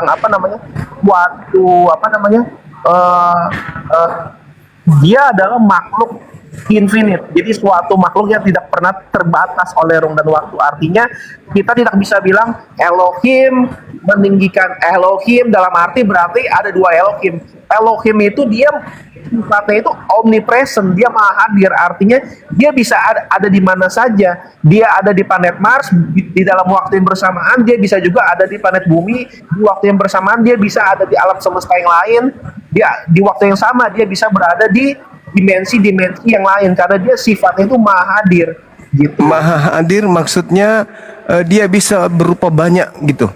Betul, dia bisa ada di mana saja karena kita tidak bisa. Bukan ada di mana saja. Maksudnya Elohim itu bisa tiba-tiba saja turun ke bumi berupa 100 Elohim. Bisa, kenapa tidak? Oh, ya. Berarti sama dengan dewanya orang Roma Yunani, bisa menjadi banyak, dewa air, dewa api, dewa padi. Begitu Bang ya? Itu kan di dalam beda lah. Bedanya kan tadi Anda mengatakan dia bisa turun menjadi 100 Elohim, menjadi 2000 Elohim. Ya gini. Jadi Ya, balik ke yang tadi, yang ayat tadi yang Bang Zuma tanya Filipi 2 itu ya kan. Kita di situ ayat itu harus mengerti di sana konteks tersebut, ayat tersebut lagi berbicara tentang kemanusiaan atau kemesiasan dari Yeshua HaMashiach, kemesiasannya. Di dalam kemesiasannya itu memang dia mengandung dua natur, yaitu natur manusia dan natur sebagai Elohim itu sendiri. Nah, itu yang penting abangku, itu yang penting. Itu sangat penting, itu sentral. Sekarang yang mengajarkan Yesus itu ada dua natur, Yesus atau siapa, Abang? Dari kitab suci Kristen yang kami pelajari. Oh, bukan dari Yesus. Ya memang begitu, gitu. Enggak, maksudnya yang mengajarkan Yesus itu dua natur, Yesus atau di luar Yesus? Oke, gini Bang. Jadi gini ya Bang ya. Kalau boleh saya jelaskan sedikit ya. Jadi memang kan suka ada yang framing seperti begini seolah-olah ya kan. Ini Yesus mengajarkan sunat. Yesus ini disunat. Kenapa pengikutnya orang Kristen nggak disunat gitu kan? Memang ketika kita harus mengerti konteksnya adalah ketika Yesus Kristus turun ke dunia menjadi manusia, dia datang kepada orang-orang Israel ya kan, untuk memberitakan kerajaan Allah, kerajaan Elohim sudah dekat, untuk memberitakan bahwa dia adalah Mesias yang ditunggu-tunggu. Tetapi karena bangsa Israel itu menolak, ya kan, sampai menyerahkan Mesias itu, Mesias yang dijanjikan, maka dari itu kutuk berlaku atas mereka dan mereka dibuang kurang lebih 2000 tahun, mulai dari 70 Masehi sampai dengan tahun 1948 mereka kembali ke Yerusalem ya kan, itu menggenapi nubuatan yang Yeshua HaMashiach di mana mereka akan diporak-porandakan, artinya akan dibuang tapi akan ditarik kembali di akhir daripada akhir zaman. Itu. Enggak, maksud saya iman Kristen yang mengatakan Yesus itu dua natur, itu sumber pernyataannya dari Yesus atau dari gereja? Itu ketika kami secara personal, secara pribadi ke pribadi kami mempelajari kitab suci orang Kristen, ya kami mendapati bahwa Alkitab berbicara seperti itu, seperti halnya Alkitab berbicara bahwa di dalam diri Elohim itu terdapat kejamakan gitu ya kan. Dan juga kami mendapati juga ketika kitab suci berbicara bahwa di dalam kemanusiaan Kristus itu terdapat dua natur Elohim, natur dia sebagai manusia. Karena kalau dia tidak menjadi manusia, dia nggak akan bisa mati menebus dosa di atas kayu salib. Dan karena yang berdosa itu, yang pertama kali berdosa itu adalah manusia juga, yaitu Adam yang pertama. Maka dari itu Kristus disebut Adam yang kedua. Itu Adam yang pertama gagal untuk mentaati standar yang telah Elohim untuk manusia. Iya, ini Anda berbicara melebihi dari kapasitas Yesus. Karena Yesus tidak pernah mengatakan sesuatu yang dari dirinya sendiri. Aku tidak berkata-kata dari diriku sendiri. Apa yang aku katakan adalah apa yang diperintahkan. Nah, saudara mengatakan person to person. Berarti Kristen ini lebih hebat dari Yesus. Yesus ketika berbicara tentang dirinya, aku tidak berkata-kata dari diriku sendiri.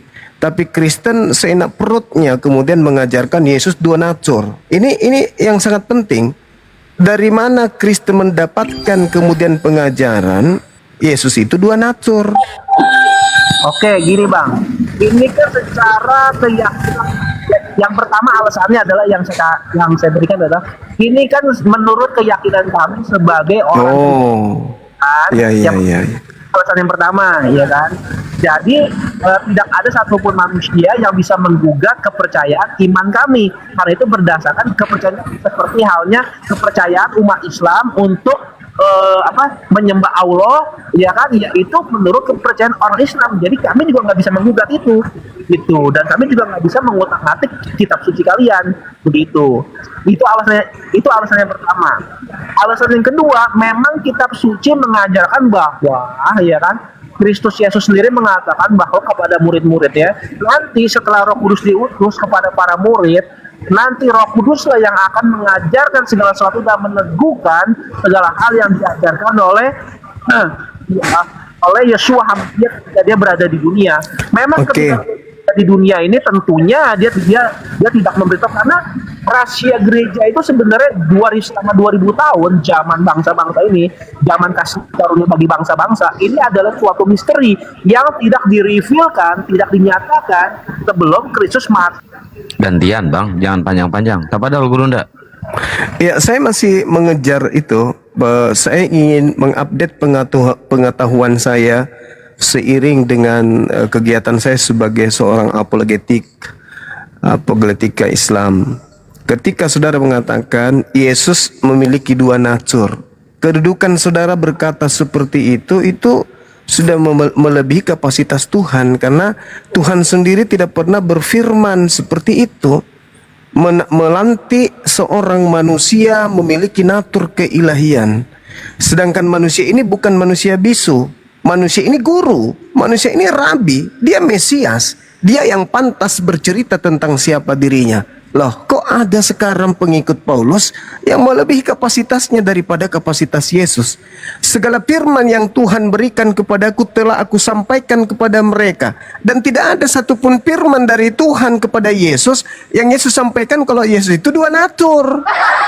Ini sekarang yang membisikkan Anda, yang menghantarkan lidah Anda bergoyang-goyang kayak kemudian goyangnya sebuah penari balet. Itu siapa yang menggoyangkan lidah saudara, pemikiran saudara, lisan saudara berkata sesuatu yang melebihi kapasitas seorang nabi, bahkan Tuhan. Inilah anakku yang kukasihi, kepadanya aku berkenan. Tak ada Tuhan mengatakan inilah aku yang adalah aku yang menjadi aku manusia aku dan aku. Tapi Anda sekarang melebihi kapasitas itu semua. Sebenarnya yang ada di lidah Anda, di dalam kepala Anda, di dalam mulut saudaraku ini, itu siapa? Tuhan atau iblis yang mengajarkan Anda mengatakan Yesus itu dua natur? Oke, saya jawab ya. Ya, silakan. Ya, oke. Yang pertama adalah bukan hanya Rasul Paulus, tetapi juga 11 rasul yang lain seperti Petrus, Yohanes, itu juga sama mengajarkan hal yang sama seperti apa yang saya percayai sekarang ini, ya kan? Yang kedua adalah ketika tadi Bang Juma bertanya siapakah yang ada di dalam saya, pastinya tentu Roh Kudus, karena firman Tuhan mengatakan setiap orang yang percaya diberinya kuasa untuk menjadi anak-anak Elohim, ya kan? Kami yang telah menerima Roh kasih karunia, yaitu Roh Kudus sendiri. Di mana Bang Roh Kudus mengajarkan hal-hal seperti itu, abangku? Mengajarkan apa? Mengajarkan itu Yesus mengatakan di dalam Yohanes 16, ketika Roh Penghibur itu datang atau Roh Kudus itu datang, Roh Kudus itu tidak berkata-kata dari dirinya sendiri, melainkan apa yang didengarkan itu yang disampaikan. Nah, saudara bukan Roh Kudus, tapi saudara seenak perut menyampaikan sesuatu yang tanpa dalil. Anda mengatakan Yesus itu kemudian dua natur. Tapi Paulus, sabar, Paulus mengatakan Yesus itu satu natur. 1 Timotius 2 nomor 5, Yesusnya satu natur. Karena Elohim itu esa, dan esa pula Yesus. Yesus itu esa, bukan kemudian dia dua natur. Yesus itu esa. Paulus loh yang mengajarkan itu. Kemudian ketika dikatakan hidup kekal, Yesus mengatakan Yohanes 17, hidup kekal itu adalah mereka mengenal engkau satu-satunya Tuhan dan mengenal Yesus Kristus yang engkau utus. Kalau Yesus yang diutus ini dikenal sebagai utusan ternyata memiliki natur memiliki natur Tuhan, lalu gugur dong satu-satunya Tuhan kalau Yesus juga Tuhan. Dua dong. Mana yang benar? Anda atau Yesus? Hidup kekal itu adalah mereka mengenal engkau satu-satunya. Ternyata juga Yesus ikut di situ. Berarti dua-duanya. Yang benar saudaraku atau Yesus? Oke, banyak sekali di dalam Alkitab di mana Yesus Kristus sendiri berkata, percayalah kepada Elohim dan percayalah juga kepada aku. Itu dia tidak berbicara dua natur. Percaya kepada Elohim, Tuhannya Abraham, dan percaya kepada aku, anaknya Maria. Itu masing-masing berbicara dua natur, dua pribadi, dua hakikat, dua esensi yang berbeda. Bukan satu pribadi, dua natur, abang. Kasih Anda, Bang, ya kan? Seperti halnya gini ya, seperti halnya begini. Sebuah buku yang ditulis oleh sebuah buku yang ditulis oleh Khairul Anwar, ya berarti yang paling tahu isi terdalam maknanya di dalam buku tulisan karangan Khairul Anwar siapa? Ya Khairul Anwar, Bang. Sama seperti Al-Qur'an, ya kan? Ya kan, yang paling mengerti ya Anda sendiri, ya kan, sebagai umat Islam. Begitupun kami dengan kitab suci kami, dengan Alkitab, Bible, yang mengerti ya kami. Jadi salah abangku, salah. Seorang murid yang memiliki buku cetak, yang lebih tahu isi buku cetak itu gurunya. Dia baru beli kemarin, dia ngerti. Guru yang tidak memiliki buku cetak, yang punya kapasitas kredibilitas untuk mengajarkan isi buku cetak itu adalah guru, meskipun buku itu bukan punya dia. Inilah yang terjadi. Sekarang Yesus mengatakan hidup kekal itu mereka mengenal engkau satu-satunya. Satu-satunya di sini ada natur manusianya enggak yang satu-satu ini? Di dalam pemahaman kekristenan, ya kan, Esa di dalam Alkitab itu bukan Esa secara secara tunggal seperti yang Anda percaya bahwa Esa yang di dalam Al-Qur'an. Kalau menurut Yesus gimana Esa itu menurut Yesus? Esa di dalam Alkitab adalah enggak menurut Yesus, abangku. Kalau Bible kan sudah bercampur dengan Paulus. Bible maksudnya Yesusnya. Menurut Yesus Esa itu apa, Bang?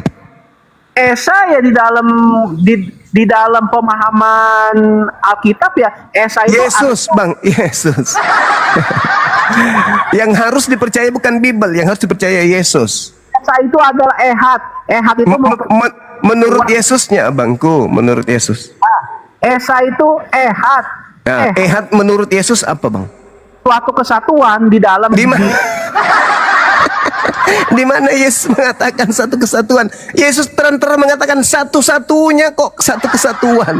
Kalau satu-satunya itu, Bang, nggak ada satu kesatuan. Coba. Yohanes 17 nomor 3 coba diluruskan lagi. Menurut Yesus, Esa itu apa? Satu-satunya atau satu kesatuan? Iya. Ayat itu jangan dibaca hanya satu ayat, Bang, tapi dibaca. Bukan. Menurut Yesus, Tuhan yang mengutusnya itu satu-satunya atau kesatuan? Ya, kalau kesatuan itu Trimurti, ajaran politeisme, ajaran Roma Yunani, ajaran Yesusnya. Kalau berbicara mengenai Ehad, itu Esa apa? Satu-satunya atau kesatuan?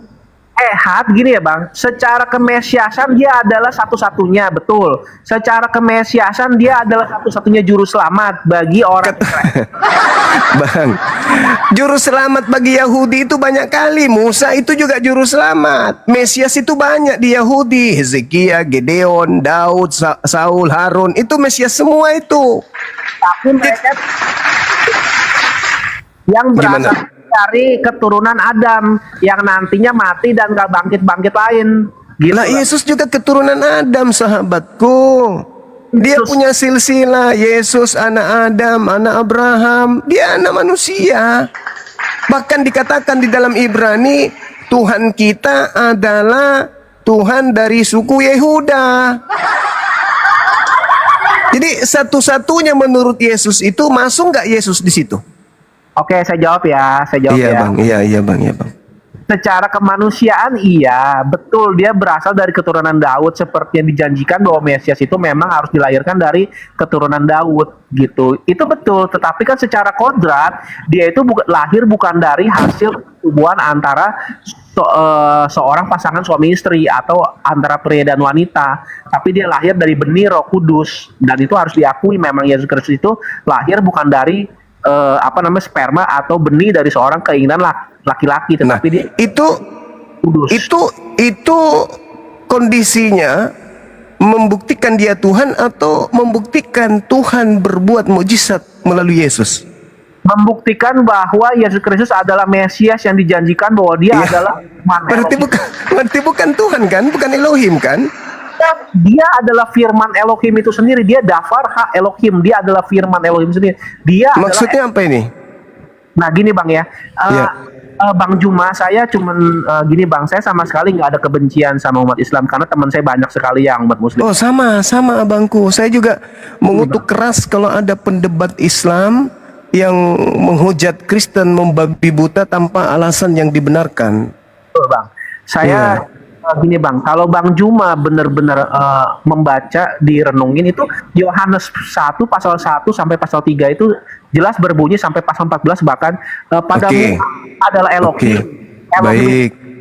Pada mulanya adalah Elohim dan firman itu bersama-sama dengan Elohim dan firman itu Elohim. Tapi di kejadian ayat 1 itu dikatakan in the beginning is God. Pada mulanya adalah Elohim.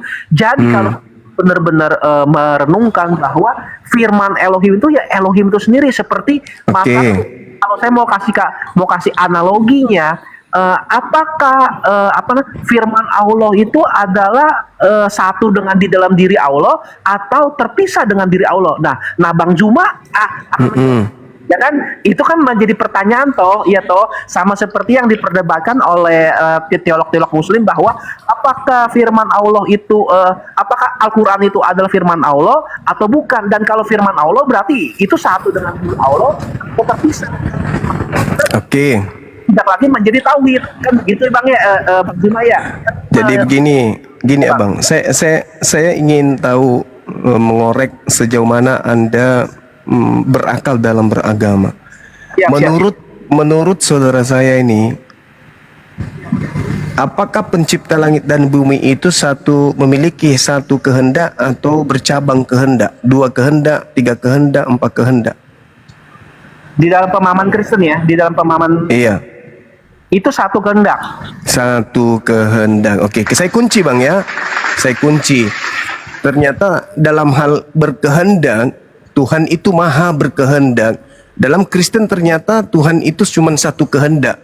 Jadi Tuhan itu tidak bingung. Yang satu berkehendak membuat bencana, yang satu berkehendak jangan buat bencana, tapi satu hakikat. Nah ternyata Anda juga sepakat. Berarti Tuhan itu cuma satu kehendak. Saya baca dalil dalam Yohanes 8 nomor 42. Kata Yesus kepada mereka, jikalau Elohim adalah Bapakmu, kamu akan mengasihi aku, sebab aku keluar dan datang dari Elohim, dan aku datang bukan atas kehendakku sendiri. Ini yang yang berkehendak menjadi manusia menurut iman saudara siapa? Iya Bapa. Nah ini yang Anda anggapi menurut Yesus, aku datang bukan atas kehendakku sendiri? Iya, itu Bapa, karena di dalam diri Elohim itu kita gambarkan ada satu kehendak. Iya, satu kehendak. Nah, ada satu kehendak. Yesus datang, kalau dia adalah Elohim yang datang sebagai manusia, itu kehendak Elohim sendiri atau bukan kehendak Elohim? Oke, siap, saya jawab ya. Pada waktu itu kan kita harus lihat konteksnya. Di saat itu Yesus Kristus berada di dalam kemanusiaan. Saudaraku, ini Yesus berkata kepada kaumnya Bani Israel, aku datang bukan atas kehendakku sendiri. Berarti Yesus ini adalah Sang yang maha berkehendak menjadi manusia, atau dia hanya manusia sendiri yang dikehendaki oleh Sang yang maha berkehendak? Oke, saya jawab ya Bang ya. Ya. Banyak ayat yang seperti itu Bang. Contohnya ketika orang menanyakan tentang hari kedatangannya, Yesus berkata tidak ada seorang pun yang tahu, baik malaikat-malaikat di surga maupun anak, hanya Bapa saja. Nah, banyak ayat-ayat yang seperti itu di dalam Alkitab kalau kita jumpai, itu bukan berarti menyatakan bahwa Yesus Kristus itu bukanlah sendiri, tapi Lah, tadi yang mengatakan bahwa Tuhan itu cuma satu kehendak siapa? Saya atau Anda? Elohim, Yahweh itu yang tadi saya bilang di dalam Kalau Yesus itu adalah Elohim itu sendiri yang turun menjadi manusia, salah nggak Yesus ketika dia mengatakan, aku datang bukan atas kehendakku sendiri loh. Lah, katanya kamu Elohim yang satu kehendak. Harusnya aku datang atas kehendakku sendiri. Itu baru Yesus adalah Elohim. Saya jawab nih gini, kita harus mengerti konteks ayat tersebut. Orang-orang Yahudi itu mereka nggak akan percaya kalau hanya dengan satu saksi, ya kan? Seperti di Islam umumnya, ya kan? Jadi maksudnya saudaraku Yesus berbohong di sini. Bukan berbohong. Jadi gini. Tapi Di dalam budaya orang Israel itu, di dalam budaya orang Yahudi, kita harus mengerti, ya kan, konteks itu harus ada dua saksi minimal gitu. Jadi makanya kenapa disebut ada Bapa juga yang mengutus aku dan aku yang datang. Aku. Jadi ada dua pribadi yang sama-sama berkehendak mempunyai rencana yang sama. lah, ini kita berbicara mengenai hakikat Tuhan, Abang. Jangan mengenai kenabian Yesus. Kalau kenabian Yesus memang minimal dua saksi. Yesus katakan itu dalam Yohanes yang sama, data 18, 17, 18, 19. Itu betul. Nah sekarang yang jadi permasalahan, ini berbicara mengenai hakikat Tuhan yang Anda katakan Yesus dua natur. Jangan lupa di situ, Abangku. Anda mengatakan tadi tanpa dalil Yesus dua natur. Nah kalau dia betul menambahkan natur kemanusiaan, berarti yang menjadi manusia ini adalah Elohim itu sendiri kan? Betul. Nah, terus kenapa Yesus mengatakan aku datang menjadi manusia bukan atas kehendakku sendiri? Bukan atas kehendakku sendiri itu berarti memang mereka bersama-sama berkehendak mereka. Sekarang Tuhan Anda itu ada dua hakikat atau satu hakikat? Satu hakikat dengan satu hakikat lagi. Sekarang yang satu hakikat ini menjadi manusia. Atau satu hakikat ini menciptakan manusia tanpa ayah. Mana yang betul? Oke, jadi yang menjadi manusia itu bukan hakikatnya Bang, tetapi pribadinya. Berarti yang menjadi manusia ini dia sendiri kan? Iya, dalam arti kan gini Bang, kita kan percaya bahwa di dalam diri Elohim yang jamak itu terdapat tiga pribadi. Kenapa Anda mengatakan jamak ya? Sementara Yesus sendiri mengatakan, aku datang bukan atas kehendakku sendiri. Lalu atas kehendak siapa? Atas kehendak bersama-sama Bapa dan Anak. Lah, kok jadi bersama-sama Abangku? Ini aneh ini. Ini jadi aneh ajarannya. Kok bersama-sama? Tadi katanya satu-satunya Tuhan, kata Yesus. Dan Yesus datang atas kehendaknya, bukan atas kehendaknya. Bahkan dia keluar. Berarti kalau Anda mengatakan dia bersama-sama, berarti Bapa dan Yesus sama-sama keluar dari Bapa. Jadi aneh Abang ini. Aku datang bukan atas kehendakku sendiri. Artinya, ini narasi saya Bang. Dengarkan. Artinya bahwa Sang Yang Maha berkehendak, titik dua, menghendaki Maria yang perawan melahirkan sosok ciptaan bernama Yesus tanpa ayah. Atau pandangan Anda, Yang Maha berkehendak menjadi manusia bukan atas kehendaknya sendiri. Robek kepala kita Bang. Yang Maha berkehendak menjadi manusia bukan atas kehendaknya sendiri. Gimana ini? Kemana harus saya benturkan kepala saya supaya saya sepahaman dengan Anda? Ayo Abangku. Yang Maha berkehendak tidak berkehendak menjadi manusia. Dia menjadi manusia bukan atas kehendaknya sendiri. Yang gimana ceritanya? Saya harus gila, gimana caranya supaya saya gila, supaya saya bisa sama seperti Anda? Yang Maha berkehendak menjadi manusia bukan atas kehendaknya sendiri. Lalu atas kehendak siapa? Bang, saya harus gila itu kayak mana caranya?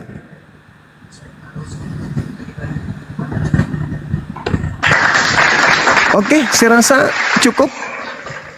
Mungkin ada tamu yang lain, silakan. Abang istirahat dulu. Halo, halo. Halo. Ya. Kirain pingsan. Assalamualaikum warahmatullahi wabarakatuh. Waalaikumsalam warahmatullahi wabarakatuh. Sinyalnya susah tadi nggak kedengaran, tolong diulang bang. Gimana, Bang? Yang maha berkehendak menjadi manusia bukan atas kehendaknya sendiri. Itu gimana ceritanya? Yang maha berkehendak gimana? Yang maha berkehendak menjadi manusia bukan atas kehendaknya sendiri. Itu gimana? Atas kehendak siapa? Ya karena kan sesuai Filipi 2 ayat 6, Yesus Kristus itu kan mengosongkan dirinya dan tidak menganggap kesetaraan dengan Elohim itu adalah hak yang harus dipertahankan. Makanya dia telah mengosongkan dirinya sendiri. Dan Nomor 9-nya? dan mengambil rupa seorang hamba. Kan Nomor 9-nya? Coba Anda baca nomor 9-nya. ayat 9-nya apa itu? Nah, di situ kenanya bang. Itulah sebabnya Elohim sangat meninggikan Yesus. Nah, 2. Iya. Sekarang mana yang satu kehendak ini, yang mana yang betul? Mana yang betul ini? Ketika Kristus mengambil rupa hamba kan dia kan mengosongkan dirinya bang sebagai firman Elohim itu sebagai Iya, oke. Yang maha berkehendak mengosongkan diri. Masih ada nggak kehendak lain? Ya tetap masih ada dong. Lah, mengosongkan diri. Mengosongkan diri. Dan tidak kemudian mengosongkan diri dan mengambil rupa hamba. Dan tidak menganggap kesetaraan dengan Elohim. Masih ada kehendak di sana? Jaringan. Masih ada kehendak ketika Sang Yang Maha berkehendak mengambil rupa manusia? Masih ada kehendak lain? Iya, secara kemanusiaan Kristus punya kehendak, tetapi secara ilahiannya abangku, yang maha berkehendak menjadi manusia. Setelah dia menjadi manusia, masih ada yang maha berkehendak yang lain? ya kehendak hanya satu di dalam diri Elohim. Setelah yang maha berkehendak ini menjadi manusia, dia berbicara, aku yang maha berkehendak menjadi manusia bukan atas kehendakku sendiri. Lalu atas kehendak siapa? Atas kehendak Bapa. Yang jadi manusia ini bukan Bapak. Iya, yang menjadi manusia itu firmannya Bapa, firman Elohim. Berarti pada diri Bapak ada dua kehendak? Enggak, Mereka katanya satu, kok mereka? Mana yang betul? Ini kok jadinya ke paganisme, abangku? Kenapa Elohim. jadi Romawi Yunani nih? Elohim itu Elohim yang maha berkehendak menjadi manusia, tapi bukan atas kehendaknya sendiri. Gimana ini? intinya mereka satu. Kok mereka kalau satu bang? Kalau satu dia. Ya, tapi memang di dalam Alkitab itu memang mendefinisikan diri Elohim itu memang seperti itu, ada kejamakan, Pak. Iya, ada kejamakan, tapi Anda tidak bisa memberikan solusi. Yang maha berkehendak memiliki satu kehendak. Ketika Anda mengatakan yang memiliki satu kehendak ini adalah Yesus itu sendiri, faktanya Yesus yang memiliki satu kehendak berkata, bukan atas kehendakku. Lalu atas kehendak siapa? Anda menjawab kehendak Bapa. Berarti ada dua kehendak. Ada dua kehendak atau satu kehendak, abang? Ya, Bapa, Firman, dan Roh Kudus kan satu. Satu kehendak kan?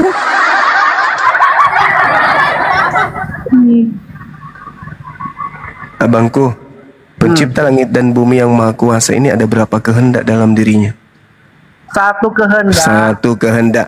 Satu kehendak ini menjadi manusia, betul?